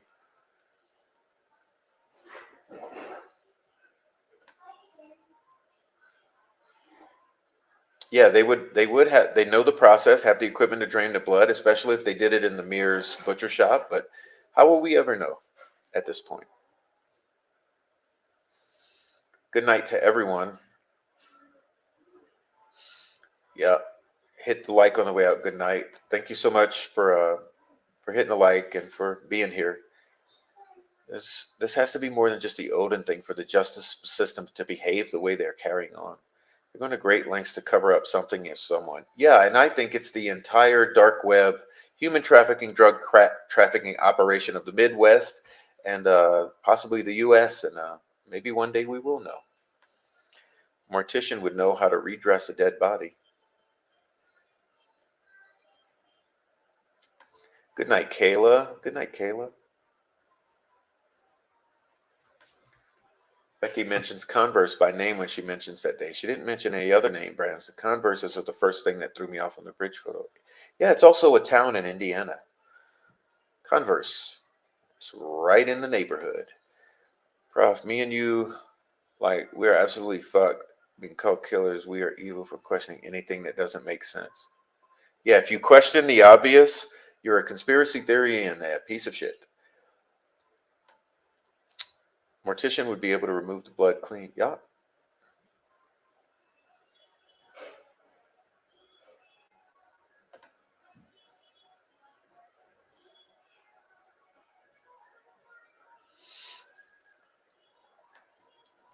Yeah, isn't that interesting when O. James Renner was wearing those shoes and he was waving them in front of the camera like very intentionally. It was very obvious. It's very obvious he was flaunting those shoes. What the hell is what's going on in this nuts case? All right. You guys are out of here. I'm out of here. Cult members to cover for over cult members? Yeah, possibly. That's what it's looking like, smelling like. Who knows? Uh, Good night, everyone. Thank you for coming to the Prof Show. Appreciate you. I'm very tired, and it was very nice to go over this and to discuss with everyone. That makes the show worth doing. So thank you so much. See you in the next one. Won't be too long. And hug your kids, hug your wife. And if it's the other way around, make it the other way around. But we love you. Oh, good night, Amy. Thanks for the flowers.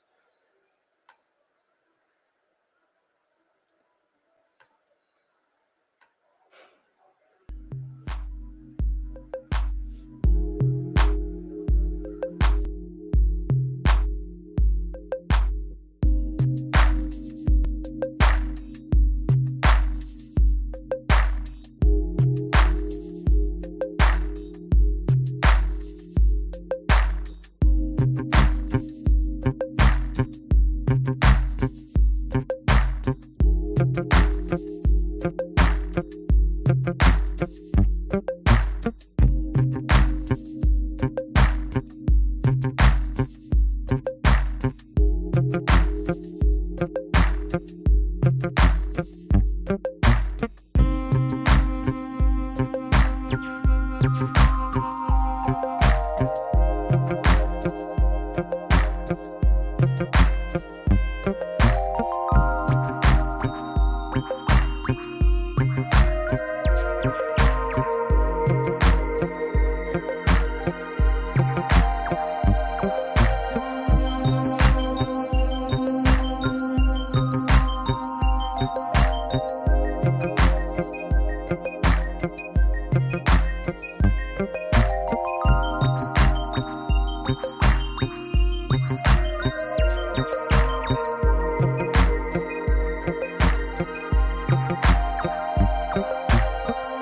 you.